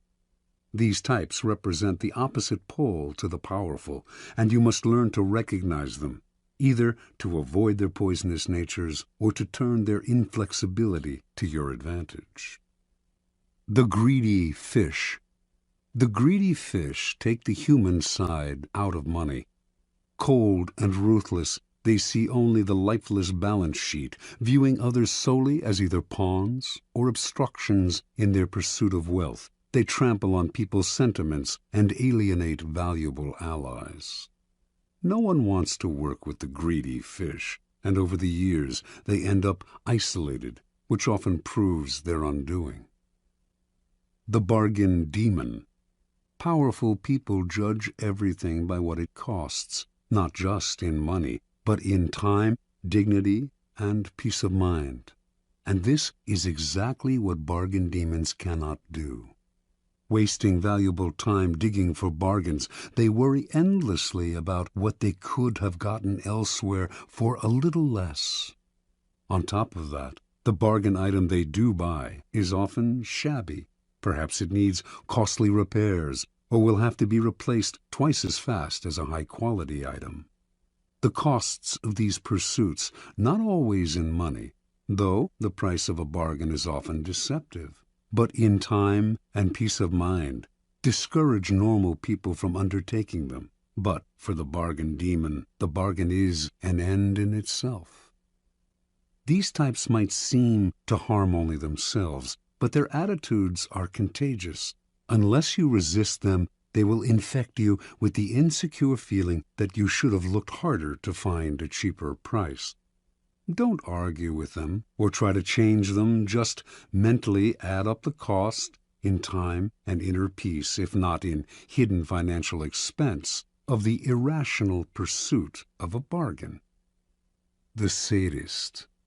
Financial sadists play vicious power games with money as a way of asserting their power. They might, for example, make you wait for money that is owed you, promising that the check is in the mail. Or, if they hire you to work for them, they meddle in every aspect of the job, haggling and giving you ulcers. Sadists seem to think that paying for something gives them the right to torture and abuse the seller. They have no sense of the courtier element in money. If you are unlucky enough to get involved with this type, accepting a financial loss may be better in the long run than getting entangled in their destructive power games. The indiscriminate giver. Generosity has a definite function in power. It attracts people, softens them up, makes allies out of them. But it has to be used strategically with a definite end in mind. Indiscriminate givers, on the other hand, are generous because they want to be loved and admired by all, and their generosity is so indiscriminate and needy that it may not have the desired effect. If they give to one and all, why should the recipient feel special? Attractive as it may seem to make an indiscriminate giver your mark, in any involvement with this type, you will often feel burdened by their insatiable emotional needs. Transgression of the law. In the early 18th century, no one stood higher in English society than the Duke and Duchess of Marlborough. The Duke, having led successful campaigns against the French, was considered Europe's premier general and strategist, and his wife, the Duchess, after much maneuvering, had established herself as the favorite of Queen Anne, who became ruler of England in 1702. In 1704, the Duke's triumph at the Battle of Blenheim made him the toast of England, and to honor him, the Queen awarded him a large plot of land in the town of Woodstock, and the funds to create a great palace there. Calling his planned home the Palace of Blenheim, the Duke chose as his architect the young John Vanbrugh, a kind of Renaissance man who wrote plays as well as designed buildings. And so construction began in the summer of 1705, with much fanfare and great hopes. Vanbrugh had a dramatist's sense of architecture. His palace was to be a monument to Marlborough's brilliance and power, and was to include artificial lakes, enormous bridges, elaborate gardens, and other fantastical touches. From day one, however, the Duchess could not be pleased. She thought Vanbrugh was wasting money on yet another stands of trees. She wanted the palace finished as soon as possible. The Duchess tortured Vanbrugh and his workmen on every detail.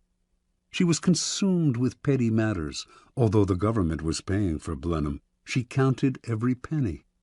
Eventually, her grumbling about Blenheim and other things too created an irreparable rift between her and Queen Anne, who, in 1711, dismissed her from the court, ordering her to vacate her apartments at the royal palace. When the Duchess left, fuming over the loss of her position, and also of her royal salary, she emptied the apartment of every fixture down to the brass doorknobs. Over the next 10 years, work on Blenheim would stop and start, as the funds became harder to procure from the government. The Duchess thought Vanbrugh was out to ruin her. She quibbled over every carload of stone and bushel of lime, counted every extra yard of iron railing or foot of wainscot, hurling abuse at the wasteful workmen, contractors, and surveyors. Marlborough, old and weary, wanted nothing more than to settle into the palace in his last years. But the project became bogged down in a swamp of litigation. The workmen suing the Duchess for wages, the Duchess suing the architect right back. In the midst of this interminable wrangling, the Duke died. He had never spent a night in his beloved Blenheim. After Marlborough's death, it became clear that he had a vast estate, worth over £2 million, more than enough to pay for finishing the palace. But the Duchess would not relent. She held back Vanbrugh's wages as well as the workmen's, and finally had the architect dismissed. The man who took his place finished Blenheim in a few years, following Vanbrugh's designs to the letter. Vanbrugh died in 1726, locked out of the palace by the Duchess, unable to set foot in his greatest creation. Foreshadowing the Romantic movement, Blenheim had started a whole new trend in architecture, but had given its creator a 20-year nightmare. Interpretation. For the Duchess of Marlborough, money was a way to play sadistic power games. She saw the loss of money as a symbolic loss of power. With Vanbrugh, her contortions went deeper still. He was a great artist, and she envied his power to create, to attain a fame outside her reach. She may not have had his gifts, but she did have the money to torture and abuse him over the pettiest details, to ruin his life. This kind of sadism, however, bears an awful price. It made construction that should have lasted 10 years take 20. It poisoned many a relationship, alienated the Duchess from the court, deeply pained the Duke, who wanted only to live peacefully in Blenheim, created endless lawsuits, and took years off Vanbrugh's life. Finally, too, posterity had the last word. Vanbrugh is recognized as a genius, while the Duchess is forever remembered for her consummate cheapness. The powerful must have grandeur of spirit. They can never reveal any pettiness. And money is the most visible arena in which to display either grandeur or pettiness. Best spend freely, then, and create a reputation for generosity, which in the end will pay great dividends. Never let financial details blind you to the bigger picture of how people perceive you. Their resentment will cost you in the long run, and if you want to meddle in the work of creative people under your hire, at least pay them well. Your money will buy their submission better than your displays of power. Law 41. Avoid stepping into a great man's shoes. Judgment. What happens first always appears better and more original than what comes after. If you succeed a great man or have a famous parent, you will have to accomplish double their achievements to outshine them. Do not get lost in their shadow or stuck in a past not of your own making. Establish your own name and identity by changing course. Slay the overbearing father, disparage his legacy, and gain power by shining in your own way. Observance of the law. Alexander the Great had a dominant passion as a young man, an intense dislike for his father, King Philip of Macedonia.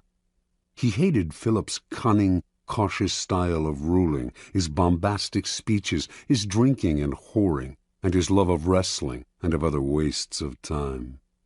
Alexander knew he had to make himself the very opposite of his domineering father. He would force himself to be bold and reckless. He would control his tongue and be a man of few words, and he would not lose precious time in pursuit of pleasures that brought no glory. Alexander also resented the fact that Philip had conquered most of Greece. "My father will go on conquering till there is nothing extraordinary left for me to do," he once complained.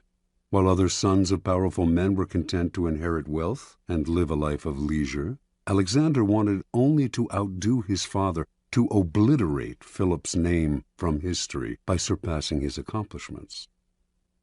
Alexander itched to show others how superior he was to his father. A Thessalian horse-dealer once brought a prize horse named Bucephalus to sell to Philip. None of the king's grooms could get near the horse. It was far too savage, and Philip berated the merchant for bringing him such a useless beast. Watching the whole affair, Alexander scowled and commented, "What a horse they are losing for want of skill and spirit to manage him." When he had said this several times, Philip finally had enough and challenged him to take on the horse. He called the merchant back, secretly hoping his son would have a nasty fall and learn a bitter lesson. But Alexander was the one to teach the lesson.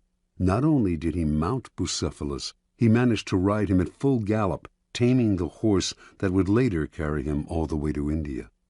The courtiers applauded wildly, but Philip seethed inside, seeing not a son but a rival to his power. Alexander's defiance of his father grew bolder. One day the two men had a heated argument before the entire court, and Philip drew his sword as if to strike his son. Having drunk too much wine, however, the king stumbled. Alexander pointed at his father and jeered, "Men of Macedonia, see there the man who is preparing to pass from Europe to Asia. He cannot pass from one table to another without falling." When Alexander was 18, a disgruntled courtier murdered Philip. As word of the regicide spread through Greece, city after city rose up in rebellion against their Macedonian rulers.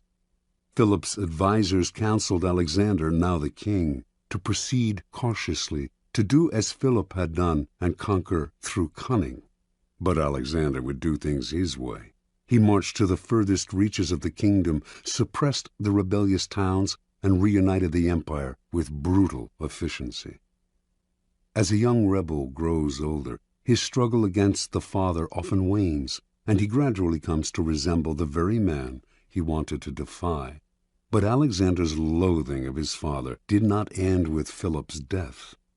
Once he had consolidated Greece, he set his eyes on Persia, the prize that had eluded his father, who had dreamed of conquering Asia. If he defeated the Persians, Alexander would finally surpass Philip in glory and fame. Alexander crossed into Asia with an army of 35,000 to face a Persian force numbering over 1,000,000. Before engaging the Persians in battle, he passed through the town of Gordium. Here, in the town's main temple, there stood an ancient chariot tied with cords made of the rind of the cornel tree. Legend had it that any man who could undo these cords, the Gordian knot, would rule the world. Many had tried to untie the enormous and intricate knot, but none had succeeded. Alexander, seeing he could not possibly untie the knot with his bare hands, took out his sword and with one slash cut it in half. This symbolic gesture showed the world that he would not do as others, but would blaze his own path.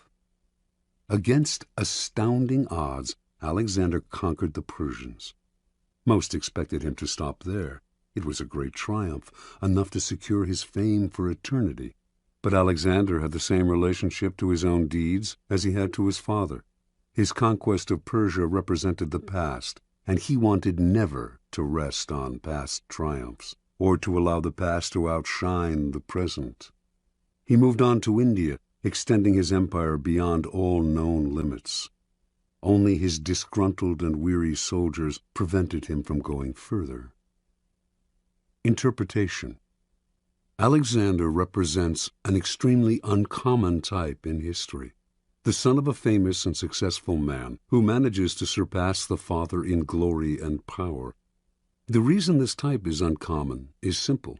The father most often manages to amass his fortune, his kingdom, because he begins with little or nothing. A desperate urge impels him to succeed. He has nothing to lose by cunning and impetuousness, and has no famous father of his own to compete against. This kind of man has reason to believe in himself, to believe that his way of doing things is the best, because, after all, it worked for him. When a man like this has a son, he becomes domineering and oppressive, imposing his lessons on the son who is starting off life in circumstances totally different from those in which the father himself began. The sons of such men tend to become cowed and cautious, terrified of losing what their fathers have gained. The son will never step out of his father's shadow unless he adopts the ruthless strategy of Alexander. Disparage the past, create your own kingdom, put the father in the shadows instead of letting him do the same to you. If you cannot materially start from ground zero, it would be foolish to renounce an inheritance. You can at least begin from ground zero psychologically by throwing off the weight of the past and charting a new direction. Alexander instinctively recognized that privileges of birth are impediments to power. Be merciless with the past then, not only with your father, and his father, but with your own earlier achievements. Only the weak rest on their laurels and dote on past triumphs. In the game of power, there is never time to rest. Keys to power. Power depends on the ability to fill a void, to occupy a field that has been cleared of the dead weight of the past. Only after the father figure has been properly done away with will you have the necessary space to create and establish a new order. There are several strategies you can adopt to accomplish this. Perhaps the simplest way to escape the shadow of the past is simply to belittle it, playing on the timeless antagonism between the generations, stirring up the young against the old. For this, you need a convenient older figure to pillory. John F. Kennedy knew the dangers of getting lost in the past. He radically distinguished his presidency from that of his predecessor, Dwight D. Eisenhower, and also from the preceding decade, the 1950s, which Eisenhower personified. Kennedy, for instance, would not play the dull and fatherly game of golf, a symbol of retirement and privilege and Eisenhower's passion. Instead, he played football on the White House lawn. In every aspect, his administration represented vigor and youth, as opposed to the stodgy Eisenhower. Kennedy had discovered an old truth. The young are easily set against the old, since they yearn to make their own place in the world and resent the shadow of their fathers. Never let yourself be seen as following your predecessor's path. If you do, you will never surpass him. You must physically demonstrate your difference by establishing a style and symbolism that sets you apart. When General Douglas MacArthur assumed command of American forces in the Philippines during World War II, an assistant handed him a book containing the various precedents established by the commanders before him, the methods that had been successful for them. MacArthur asked the assistant how many copies there were of this book. 6, the assistant answered.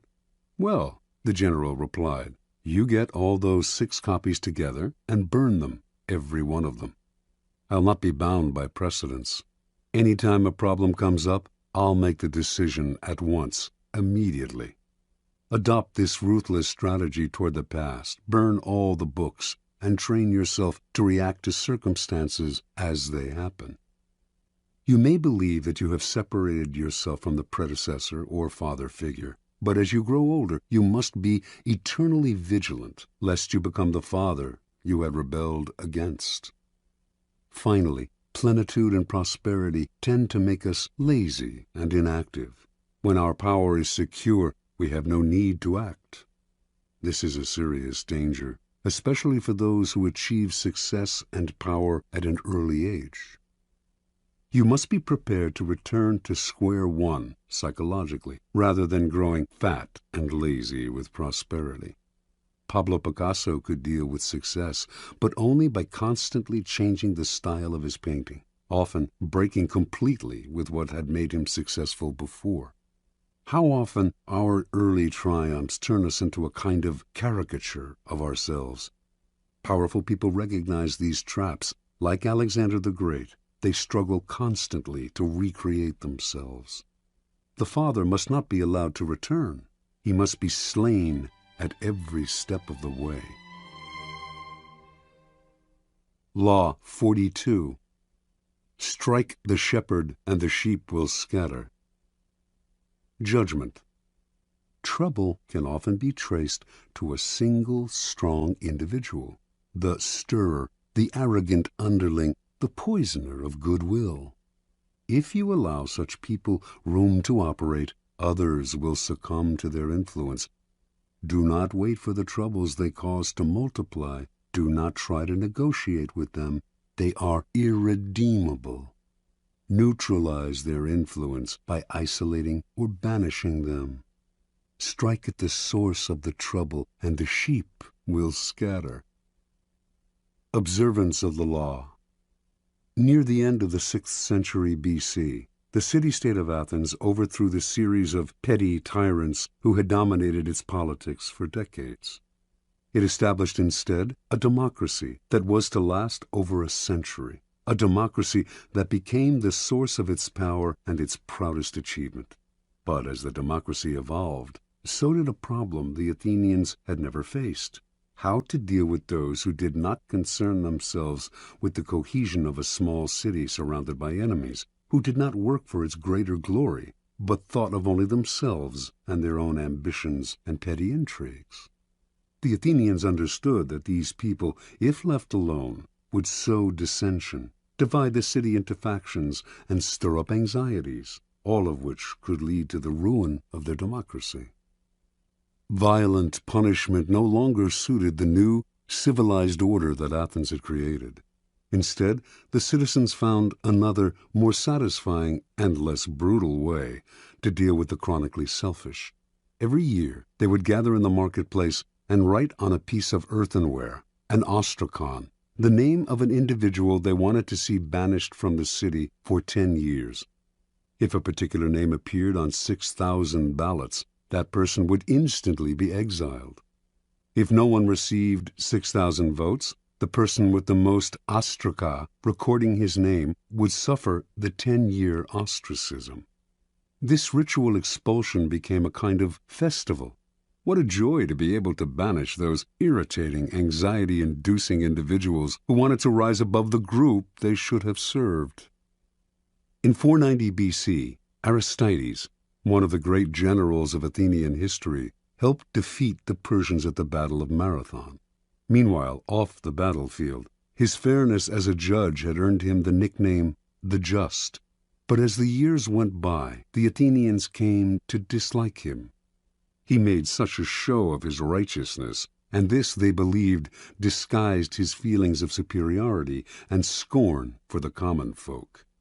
His omnipresence in Athenian politics became obnoxious.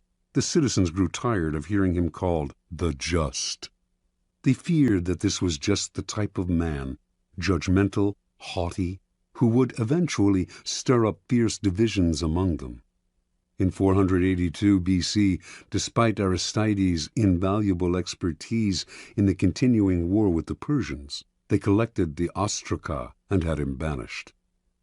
After Aristides' ostracism, the great general Themistocles emerged as the city's premier leader.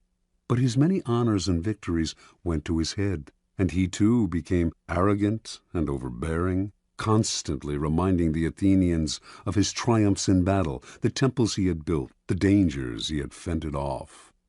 He seemed to be saying that without him the city would come to ruin. And so, in 472 BC, Themistocles' name was filled in on the ostraka, and the city was rid of his poisonous presence.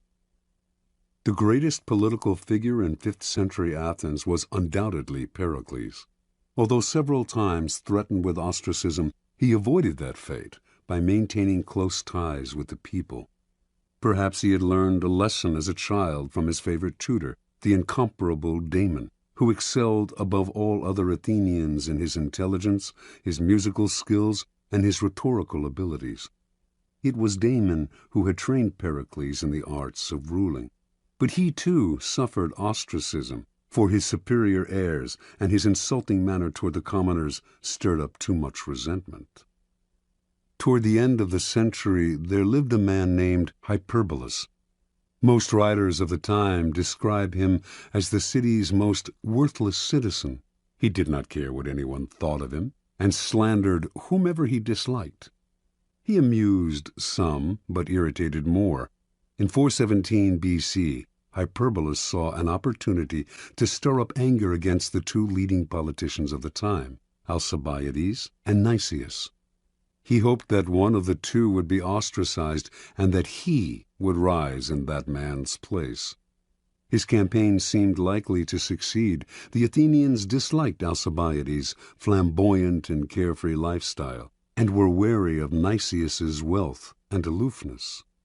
They seemed certain to ostracize one or the other, but Alcibiades and Nicias, although they were otherwise enemies, pooled their resources and managed to turn the ostracism on Hyperbolus instead. His obnoxiousness, they argued, could only be terminated by banishment. Earlier sufferers of ostracism had been formidable, powerful men.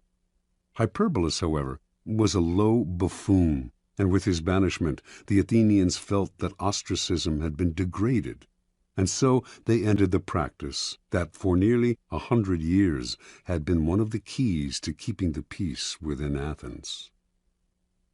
Interpretation.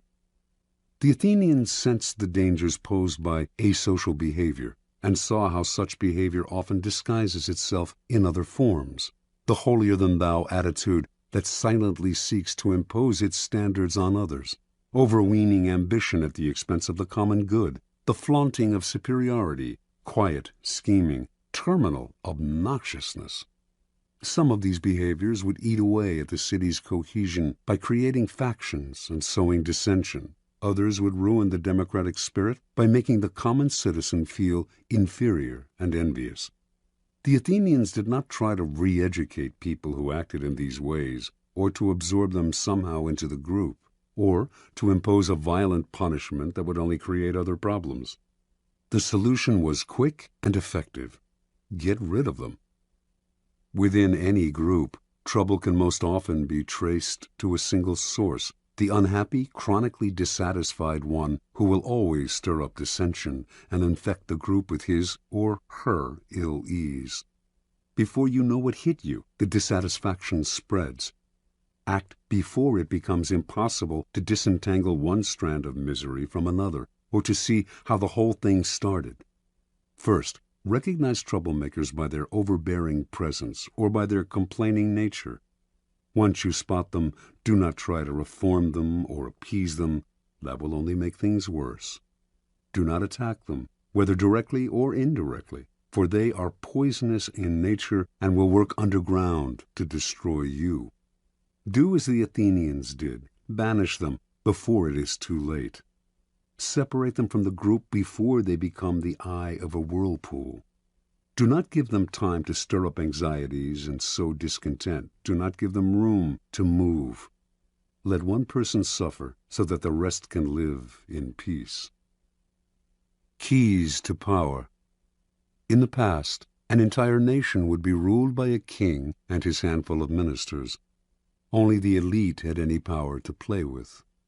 Over the centuries, power has gradually become more and more diffused and democratized.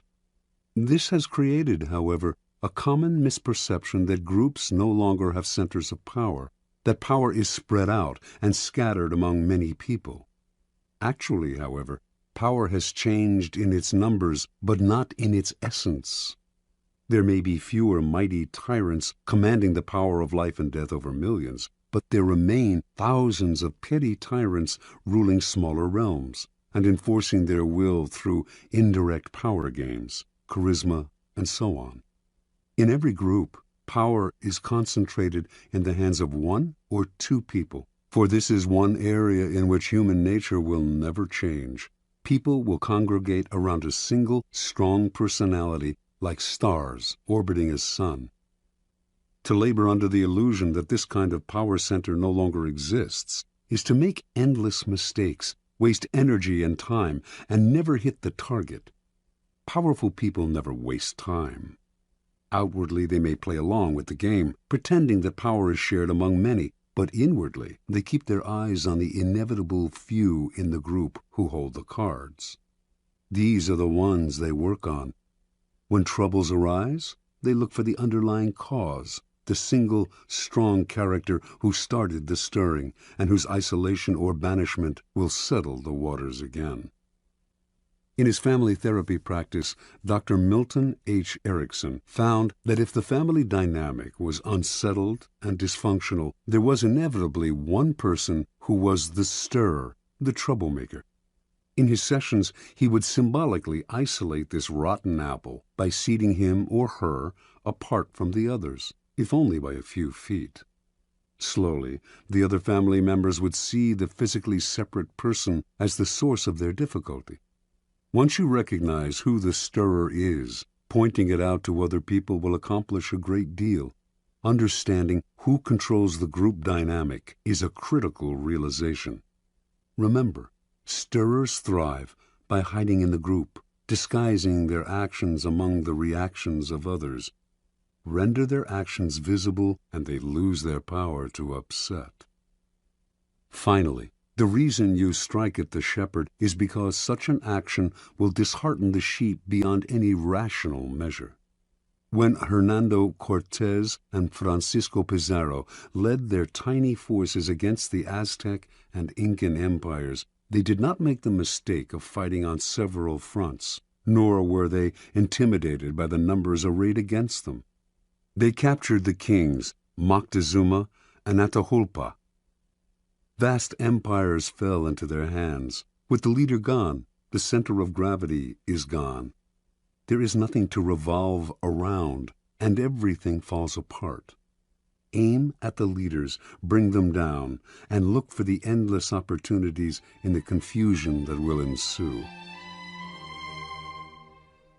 Law 43. Work on the hearts and minds of others. Judgment. Coercion creates a reaction that will eventually work against you. You must seduce others into wanting to move in your direction. A person you have seduced becomes your loyal pawn, and the way to seduce others is to operate on their individual psychologies and weaknesses. Soften up the resistant by working on their emotions, playing on what they hold dear and what they fear. Ignore the hearts and minds of others, and they will grow to hate you. Transgression of the law. Near the end of the reign of Louis XV, all of France seemed desperate for change. When the king's grandson and chosen successor, the future Louis XVI, married the 15-year-old daughter of the Empress of Austria, the French caught a glimpse of the future that seemed hopeful.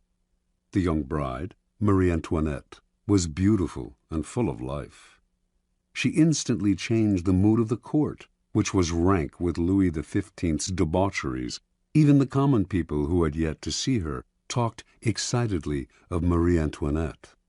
The French had grown disgusted with the series of mistresses who had dominated Louis XV, and they looked forward to serving their new queen. In 1773, when Marie Antoinette publicly rode through the streets of Paris for the first time, applauding crowds swarmed around her carriage. "How fortunate," she wrote her mother, "to be in a position in which one can gain widespread affection at so little cost." In 1774, Louis XV died, and Louis XVI took the throne.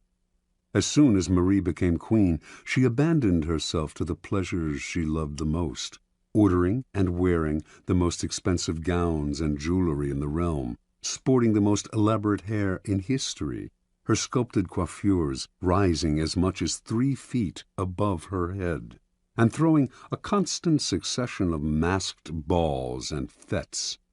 All of these whims she paid for on credit, never concerning herself with the cost or who paid the bills. Marie Antoinette's greatest pleasure was the creation and designing of a private Garden of Eden at the Petit Trianon, a chateau on the grounds of Versailles with its own woods. The gardens at Petit Trianon were to be as natural as possible, including moss applied by hand to the trees and rocks. To heighten the pastoral effect, Marie employed peasant milkmaids to milk the finest-looking cows in the realm. Launderers and cheesemakers in special peasant outfits she helped design, shepherds to tend sheep with silk ribbons around their necks. When the queen inspected the barns, she would watch her milkmaids squeezing milk into porcelain vases made at the Royal Ceramic Works.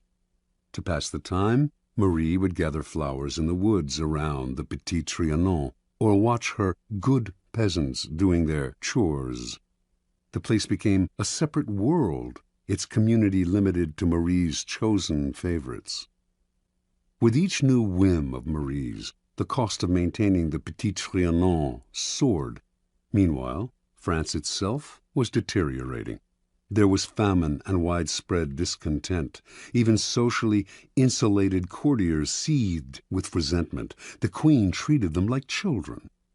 Only her favorites mattered, and these were becoming fewer and fewer. But Marie did not concern herself with this. Not once throughout her reign did she read a minister's report.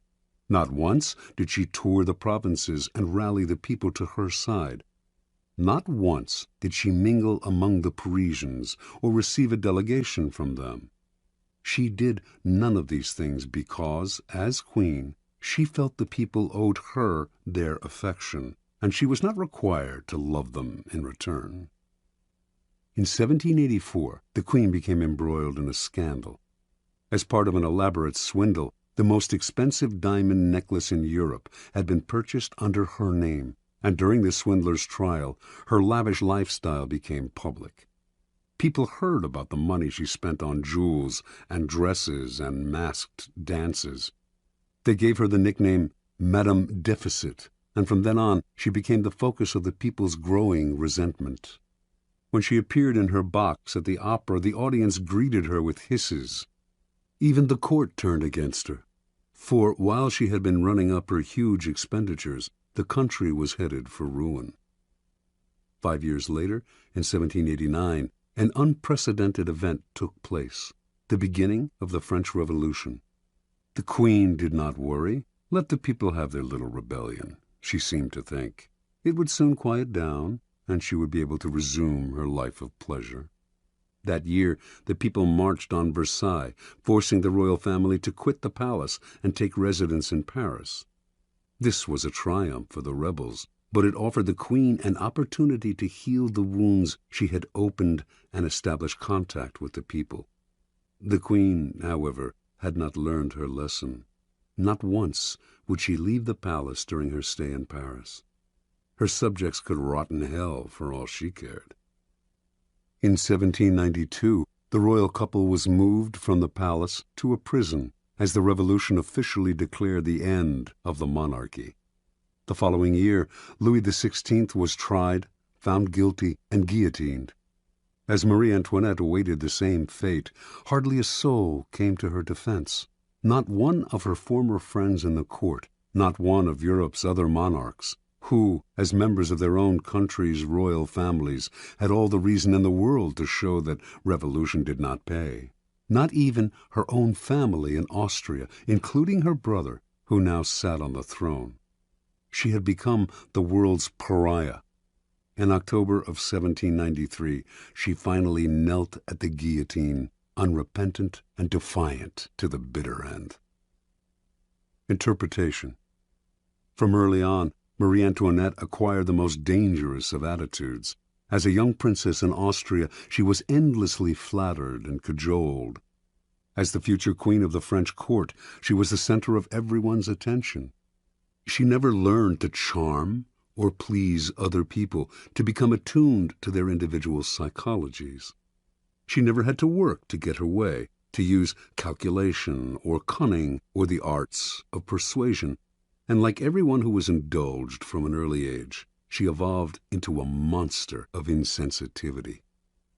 Marie became the focus of an entire country's dissatisfaction because it is so infuriating to meet with a person who makes no effort to seduce you or attempt to persuade you, even if only for the purpose of deception. And do not imagine that she represents a bygone era, or that she is even rare. Her type is today more common than ever. Such types live in their own bubble. They seem to feel they are born kings and queens, and that attention is owed them. They do not consider anyone else's nature, but bulldoze over people with the self-righteous arrogance of a Marie Antoinette. Pampered and indulged as children, as adults, they still believe that everything must come to them. Convinced of their own charm, they make no effort to charm, seduce, or gently persuade. In the realm of power, such attitudes are disastrous. At all times you must attend to those around you, gauging their particular psychology, tailoring your words to what you know will entice and seduce them. This requires energy and art. The higher your station, the greater the need to remain attuned to the hearts and minds of those below you, creating a base of support to maintain you at the pinnacle. Without that base, your power will teeter, and at the slightest change of fortune, those below will gladly assist in your fall from grace. Keys to power. In the game of power, you are surrounded by people who have absolutely no reason to help you unless it is in their interest to do so. And if you have nothing to offer their self-interest, you are likely to make them hostile, for they will see in you just one more competitor, one more waster of their time. Those that overcome this prevailing coldness are the ones who find the key that unlocks the stranger's heart and mind, seducing him into their corner, if necessary, softening them up for a punch. But most people never learn this side of the game. When they meet someone new, rather than stepping back and probing to see what makes this person unique, they talk about themselves, eager to impose their own willpower and prejudices.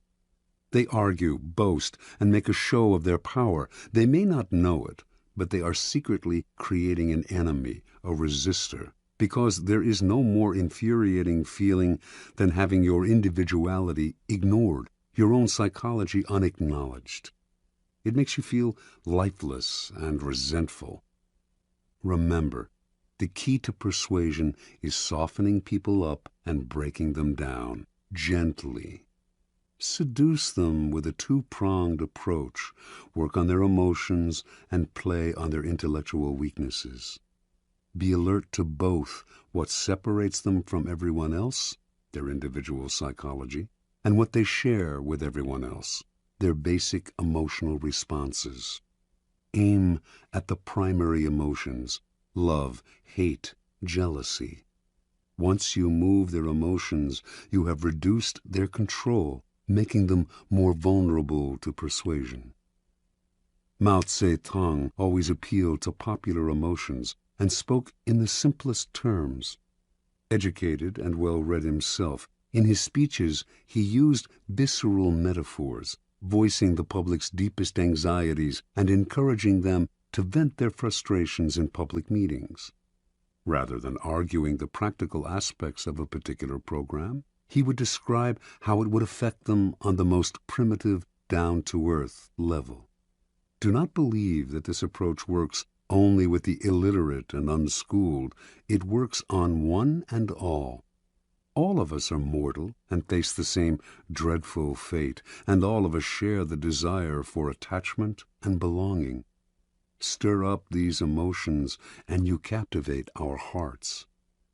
Finally, learn to play the numbers game. The wider your support base, the stronger your power. Understanding that one alienated, disaffected soul can spark a blaze of discontent, Louis XIV made sure to endear himself to the lowest members of his staff. You, too, must constantly win over more allies on all levels. A time will inevitably come when you will need them.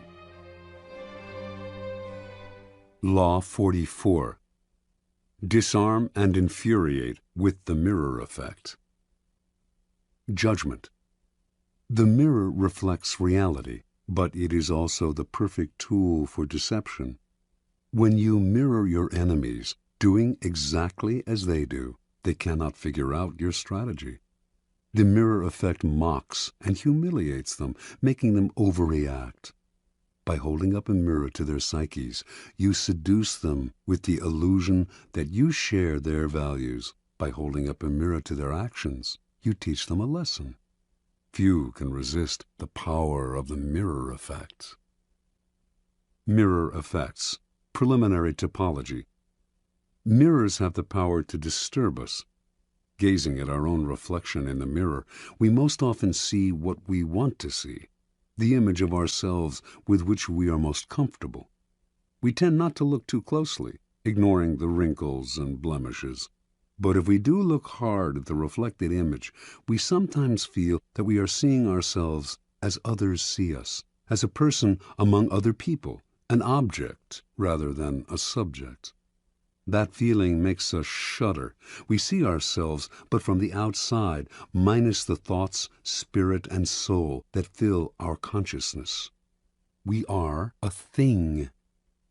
In using mirror effects, we symbolically recreate this disturbing power by mirroring the actions of other people, mimicking their movements to unsettle and infuriate them. Made to feel mocked, cloned, object-like, an image without a soul, they get angry. Or do the same thing slightly differently, and they might feel disarmed. You have perfectly reflected their wishes and desires. This is the narcissistic power of mirrors. In either case, the mirror effect unsettles your targets, whether angering or entrancing them, and in that instant, you have the power to manipulate or seduce them. The effect contains great power because it operates on the most primitive emotions.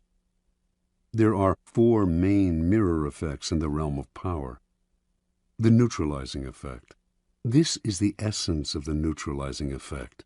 Do what your enemies do, following their actions as best you can, and they cannot see what you are up to. They are blinded by your mirror. Their strategy for dealing with you depends on your reacting to them in a way characteristic of you. Neutralize it by playing a game of mimicry with them. The tactic has a mocking, even infuriating effect. Most of us remember the childhood experience of someone teasing us by repeating our words exactly. After a while, usually not long, we wanted to punch them in the face. Working more subtly as an adult, you can still unsettle your opponents this way. Shielding your own strategy with the mirror, you lay invisible traps or push your opponents into the trap they planned for you. The narcissus effect. Gazing at an image in the waters of a pond, the Greek youth Narcissus fell in love with it. And when he found out that the image was his own reflection, and that he therefore could not consummate his love, he despaired and drowned himself.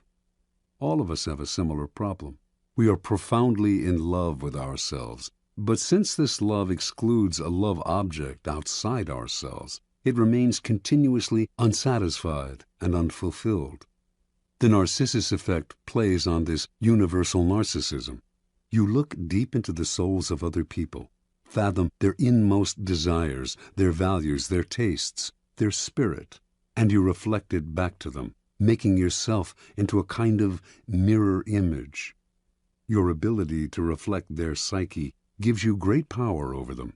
They may even feel a tinge of love.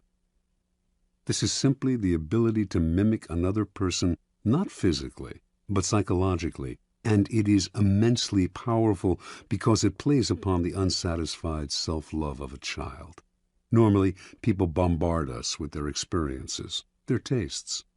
They hardly ever make the effort to see things through our eyes. This is annoying, but it also creates great opportunity. If you can show you understand another person by reflecting their inmost feelings, they will be entranced and disarmed, all the more so because it happens so rarely. No one can resist this feeling of being harmoniously reflected in the outside world, even though you might well be manufacturing it for their benefit and for deceptive purposes of your own. The moral effect. The power of verbal argument is extremely limited and often accomplishes the opposite of what is intended. As Gracian remarks, the truth is generally seen, rarely heard. The moral effect is a perfect way to demonstrate your ideas through action. Quite simply, you teach others a lesson by giving them a taste of their own medicine. In the moral effect, you mirror what other people have done to you and do so in a way that makes them realize you are doing to them exactly what they did to you.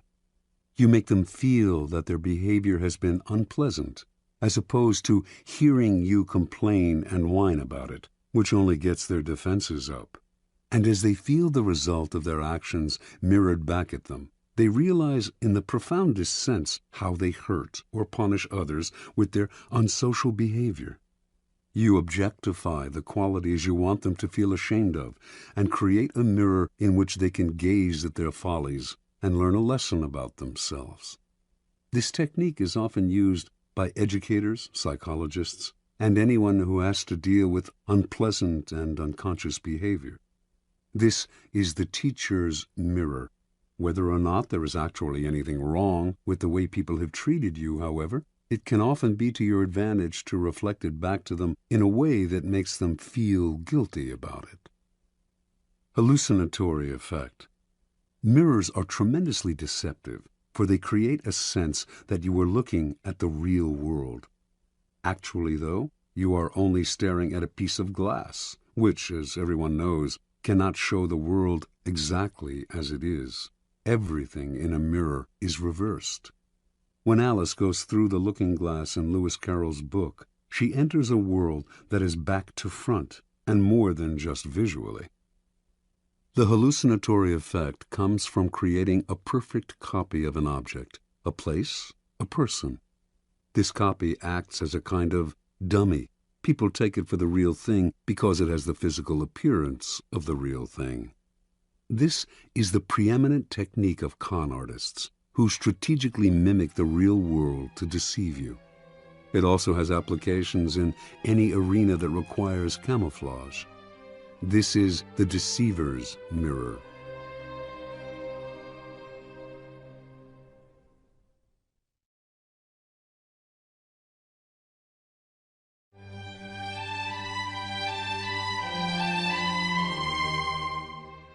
Observance of the mirror effect.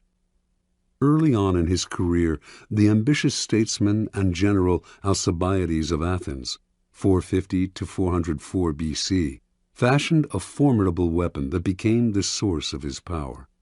In every encounter with others, he would sense their moods and tastes, then carefully tailor his words and actions to mirror their inmost desires. He would seduce them with the idea that their values were superior to everyone else's, and that his goal was to model himself on them or help them realize their dreams. Few could resist his charms. The first man to fall under his spell was the philosopher Socrates. Alcibiades represented the opposite of the Socratic ideal of simplicity and uprightness. He lived lavishly and was completely unprincipled. Whenever he met Socrates, however, he mirrored the older man's sobriety, eating simply, accompanying Socrates on long walks, and talking only of philosophy and virtue. Socrates was not completely fooled. He was not unaware of Alcibiades' other life. But that only made him vulnerable to a logic that flattered him. Only in my presence, he felt, does this man submit to a virtuous influence. Only I have such power over him. This feeling intoxicated Socrates, who became Alcibiades' fervent admirer and supporter, one day even risking his own life to rescue the young man in battle. The Athenians considered Alcibiades their greatest orator, for he had an uncanny ability to tune into his audience's aspirations and mirror their desires. He made his greatest speeches in support of the invasion of Sicily, which he thought would bring great wealth to Athens and limitless glory to himself. The speeches gave expression to young Athenians' thirst to conquer lands for themselves, rather than living off the victories of their ancestors. But he also tailored his words to reflect older men's nostalgia for the glory years, when Athens led the Greeks against Persia, and then went on to create an empire. All Athens now dreamed of conquering Sicily. Alcibiades' plan was approved, and he was made the expedition's commander. While Alcibiades was leading the invasion of Sicily, however, certain Athenians fabricated charges against him of profaning sacred statues. He knew his enemies would have him executed if he returned home, so at the last minute he deserted the Athenian fleet and defected to Athens' bitter enemy, Sparta. The Spartans welcomed this great man to their side, but they knew his reputation and were wary of him. Alcibiades loved luxury. The Spartans were a warrior people who worshipped austerity, and they were afraid he would corrupt their youth. But much to their relief, the Alcibiades who arrived in Sparta was not at all what they expected. He wore his hair untrimmed, as they did, took cold baths, ate coarse bread and black broth, and wore simple clothes. To the Spartans this signified that he had come to see their way of life as superior to the Athenian. He had chosen to be a Spartan rather than being born one, and should thus be honored above all others. They fell under his spell and gave him great powers. Unfortunately, Alcibiades rarely knew how to rein in his charm. He managed to seduce the king of Sparta's wife and make her pregnant. When this became public, he once more had to flee for his life. This time Alcibiades defected to Persia, where he suddenly went from Spartan simplicity to embracing the lavish Persian lifestyle down to the last detail. It was, of course, immensely flattering to the Persians to see a Greek of Alcibiades' stature preferred their culture over his own, and they showered him with honors, land, and power. Once seduced by the mirror, they failed to notice that behind this shield, Alcibiades was playing a double game, secretly helping the Athenians in their war with Sparta, and thus re-ingratiating himself with the city to which he desperately wanted to return, and which welcomed him back with open arms in 408 B.C. Interpretation. Early in his political career, Alcibiades made a discovery that changed his whole approach to power. He had a colorful and forceful personality, but when he argued his ideas strongly with other people, he would win over a few, while at the same time alienating many more. The secret to gaining ascendancy over large numbers, he came to believe, was not to impose his colors, but to absorb the colors of those around him, like a chameleon.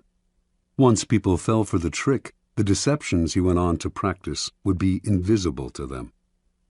Understand, everyone is wrapped up in their own narcissistic shell. When you try to impose your own ego on them, a wall goes up, resistance is increased. By mirroring them, however, you seduce them into a kind of narcissistic rapture. They are gazing at a double of their own soul. This double is actually manufactured in its entirety by you. Once you have used the mirror to seduce them, you have great power over them. It is worth noting, however, the dangers and the promiscuous use of the mirror. In Alcibiades' presence, people felt larger, as if their egos had been doubled, but once he left, they felt empty and diminished, and when they saw him mirroring completely different people as totally as he had mirrored them, they felt not just diminished, but betrayed.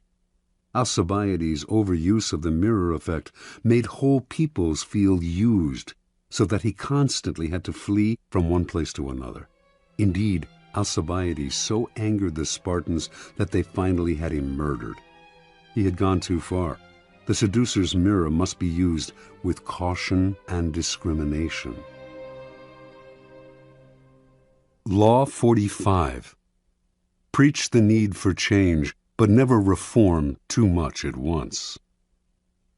Judgment. Everyone understands the need for change in the abstract, but on the day-to-day level, people are creatures of habit. Too much innovation is traumatic and will lead to revolt. If you are new to a position of power, or an outsider trying to build a power base, make a show of respecting the old ways of doing things. If change is necessary, make it feel like a gentle improvement on the past. Transgression of the law. Sometime in the early 1520s, King Henry VIII of England decided to divorce his wife, Catherine of Aragon, because she had failed to bear him a son, and because he had fallen in love with the young and comely Anne Boleyn. The Pope, Clement VII, opposed the divorce and threatened the king with excommunication. The king's most powerful minister, Cardinal Wolsey, also saw no need for divorce, and his half-hearted support of the king cost him his position and soon his life. One man in Henry's cabinet, Thomas Cromwell, not only supported him in his desire for a divorce, but had an idea for realizing it, a complete break with the past. He convinced the king that by severing ties with Rome and making himself the head of a newly formed English church, he could divorce Catherine and marry Anne. By 1531, Henry saw this as the only solution. To reward Cromwell for his simple but brilliant idea, he elevated this son of a blacksmith to the post of royal counselor. By 1534, Cromwell had been named the king's secretary, and as the power behind the throne, he had become the most powerful man in England. But for him, the break with Rome went beyond the satisfaction of the king's carnal desires. He envisioned a new Protestant order in England, with the power of the Catholic Church smashed and its vast wealth in the hands of the king and the government. In that same year, he initiated a complete survey of the churches and monasteries of England, and as it turned out, the treasures and monies that the churches had accumulated over the centuries were far more than he had imagined. His spies and agents came back with astonishing figures. To justify his schemes, Cromwell circulated stories about the corruption in the English monasteries, their abuse of power, their exploitation of the people they supposedly served. Having won Parliament's support for breaking up the monasteries, he began to seize their holdings and to put them out of existence, one by one. At the same time, he began to impose Protestantism, introducing reforms in religious ritual and punishing those who stuck to Catholicism, and who now were called heretics. Virtually overnight, England was converted to a new official religion. A terror fell on the country. Some people had suffered under the Catholic Church, which, before the reforms, had been immensely powerful, but most Britons had strong ties to Catholicism and to its comforting rituals. They watched in horror as churches were demolished, images of the Madonna and saints were broken in pieces, stained glass windows were smashed, and the church's treasures were confiscated. With monasteries that had succored the poor suddenly gone, the poor now flooded the streets. The growing ranks of the beggar class were further swelled by former monks. On top of all this, Cromwell levied high taxes to pay for his ecclesiastical reforms. In 1535, powerful revolts in the north of England threatened to topple Henry from his throne. By the following year, he had suppressed the rebellions, but he had also begun to see the costs of Cromwell's reforms. The king himself had never wanted to go this far. He had only wanted a divorce. It was now Cromwell's turn to watch uneasily as the king began slowly to undo his reforms, reinstating Catholic sacraments and other rituals that Cromwell had outlawed. Sensing his fall from grace, in 1540 Cromwell decided to regain Henry's favor with one throw of the dice. He would find the king a new wife. Henry's third wife, Jane Seymour, had died a few years before, and he had been pining for a new, young queen.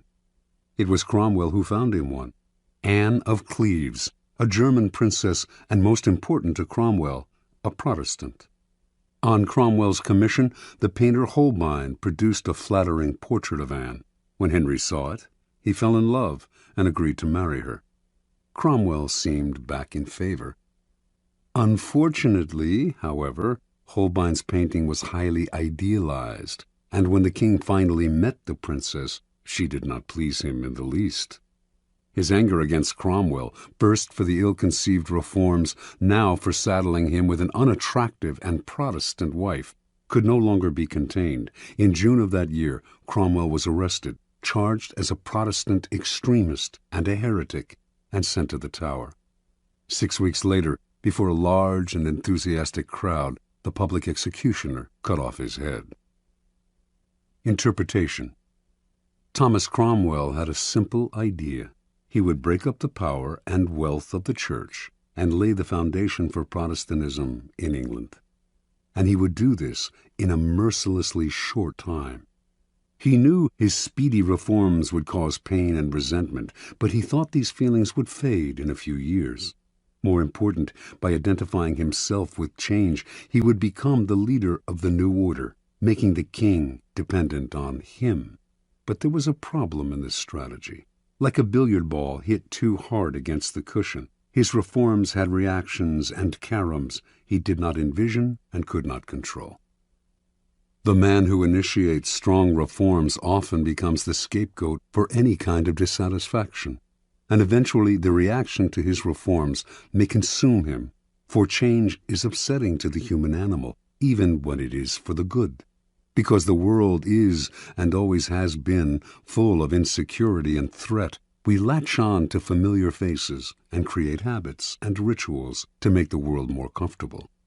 Change can be pleasant and even sometimes desirable in the abstract, but too much of it creates an anxiety that will stir and boil beneath the surface and then eventually erupt. Never underestimate the hidden conservatism of those around you. It is powerful and entrenched. Never let the seductive charm of an idea cloud your reason. Just as you cannot make people see the world your way, you cannot wrench them into the future with painful changes. They will rebel. If reform is necessary, anticipate the reaction against it and find ways to disguise the change and sweeten the poison. Keys to power. Human psychology contains many dualities, one of them being that even while people understand the need for change, knowing how important it is for institutions and individuals to be occasionally renewed, they are also irritated and upset by changes that affect them personally. They know that change is necessary and that novelty provides relief from boredom, but deep inside they cling to the past. Change in the abstract or superficial change they desire, but a change that upsets core habits and routines is deeply disturbing to them. No revolution is gone without a powerful later reaction against it, for in the long run, the void it creates proves too unsettling to the human animal, who unconsciously associates such voids with death and chaos. The opportunity for change and renewal seduces people to the side of the revolution, but once their enthusiasm fades, which it will, they are left with a certain emptiness. Yearning for the past, they create an opening for it to creep back in. For Machiavelli, the prophet who preaches and brings change can only survive by taking up arms. When the masses inevitably yearn for the past, he must be ready to use force. But the armed prophet cannot last long unless he quickly creates a new set of values and rituals to replace the old ones and to soothe the anxieties of those who dread change. It is far easier and less bloody to play a kind of con game. Preach change as much as you like and even enact your reforms, but give them the comforting appearance of older events and traditions. A simple gesture, like using an old title or keeping the same number for a group, will tie you to the past and support you with the authority of history. As Machiavelli himself observed, the Romans used this device when they transformed their monarchy into a republic. They may have installed 2 consuls in place of the king, but since the king had been served by 12 lictors, they retained the same number to serve under the consuls. The king had personally performed an annual sacrifice in a great spectacle that stirred the public. The republic retained this practice, only transferring it to a special chief of the ceremony, whom they called the king of the sacrifice. These and similar gestures satisfied the people and kept them from clamoring for the monarchy's return. Another strategy to disguise change is to make a loud and public display of support for the values of the past. Seem to be a zealot for tradition, and few will notice how unconventional you really are. The answer to innate conservatism is to play the courtier's game. Galileo did this at the beginning of his scientific career. He later became more confrontational and paid for it. So pay lip service to tradition. Identify the elements in your revolution that can be made to seem to build on the past. Say the right things. Make a show of conformity, and meanwhile, let your theories do their radical work. Play with appearances and respect past protocol. Finally, powerful people pay attention to the zeitgeist. If their reform is too far ahead of its time, few will understand it, and it will stir up anxiety and be hopelessly misinterpreted. The changes you make must seem less innovative than they are. England did eventually become a Protestant nation, as Cromwell wished, but it took over a century of gradual evolution. Watch the zeitgeist. If you work in a tumultuous time, there is power to be gained by preaching a return to the past, to comfort, tradition, and ritual. During a period of stagnation, on the other hand, play the card of reform and revolution, but beware of what you stir up. Those who finish a revolution are rarely those who start it. You will not succeed at this dangerous game unless you are willing to forestall the inevitable reaction against it by playing with appearances and building on the past. Law 46. Never appear too perfect. Judgment. Appearing better than others is always dangerous, but most dangerous of all is to appear to have no faults or weaknesses. Envy creates silent enemies. It is smart to occasionally display defects and admit to harmless vices in order to deflect envy and appear more human and approachable. Only gods and the dead can seem perfect with impunity. Transgression of the law. Joe Orton met Kenneth Hallowell at the Royal Academy of Dramatic Arts, London, in 1953, where both had enrolled as acting students. They soon became lovers and moved in together. Hallowell, 25 at the time, was 7 years older than Orton and seemed the more confident of the two, but neither had much talent as actors, and after graduating, having settled down together in a dank London apartment, they decided to give up acting and collaborate as writers instead. Hallowell's inheritance was enough to keep them from having to find work for a few years, and in the beginning he was also the driving force behind the stories and novels they wrote. He would dictate to Orton, who would type the manuscripts, occasionally interjecting his own lines and ideas. Their first efforts attracted some interest from literary agents, but it sputtered. The promise they had shown was leading nowhere. Eventually, the inheritance money ran out, and the pair had to look for work. Their collaborations were less enthusiastic and less frequent. The future looked bleak. In 1957, Orton began to write on his own, but it wasn't until 5 years later, when the lovers were jailed for 6 months for defacing dozens of library books, that he began to find his voice, perhaps not by chance. This was the first time he and Hallowell had been separated in 9 years. He came out of prison determined to express his contempt for English society in the form of theatrical farces. He and Hallowell moved back in together, but now the roles were reversed. Orton did the writing, while Hallowell put in comments and ideas. In 1964, Joe Orton completed his first full-length play, Entertaining Mr. Sloane. The play made it to London's West End, where it received brilliant reviews. A great new writer had emerged from nowhere. Now success followed success at a dizzying pace. In 1966, Orton had a hit with his play, Loot, and his popularity soared. Soon commissions came in from all sides, including from the Beatles, who paid Orton handsomely to write them a film script. Everything was pointing upwards, everything except Orton's relationship with Kenneth Hallowell. The pair still lived together, but as Orton grew successful, Hallowell began to deteriorate. Watching his lover become the center of attention, he suffered the humiliation of becoming a kind of personal assistant to the playwright, his role in what had once been a collaboration growing smaller and smaller. In the 1950s, he had supported Orton with his inheritance. Now Orton supported him. At a party or among friends, people would naturally gravitate towards Orton. He was charming, and his mood was almost always buoyant. Unlike the handsome Orton, Hallowell was bald and awkward. His defensiveness made people want to avoid him. With Orton's success, the couple's problems only worsened. Hallowell's moods made their life together impossible. Orton claimed to want to leave him and had numerous affairs, but would always end up returning to his old friend and lover. He tried to help Hallowell launch a career as an artist, even arranging for a gallery to show his work, but the show was a flop, and this only heightened Hallowell's sense of inferiority.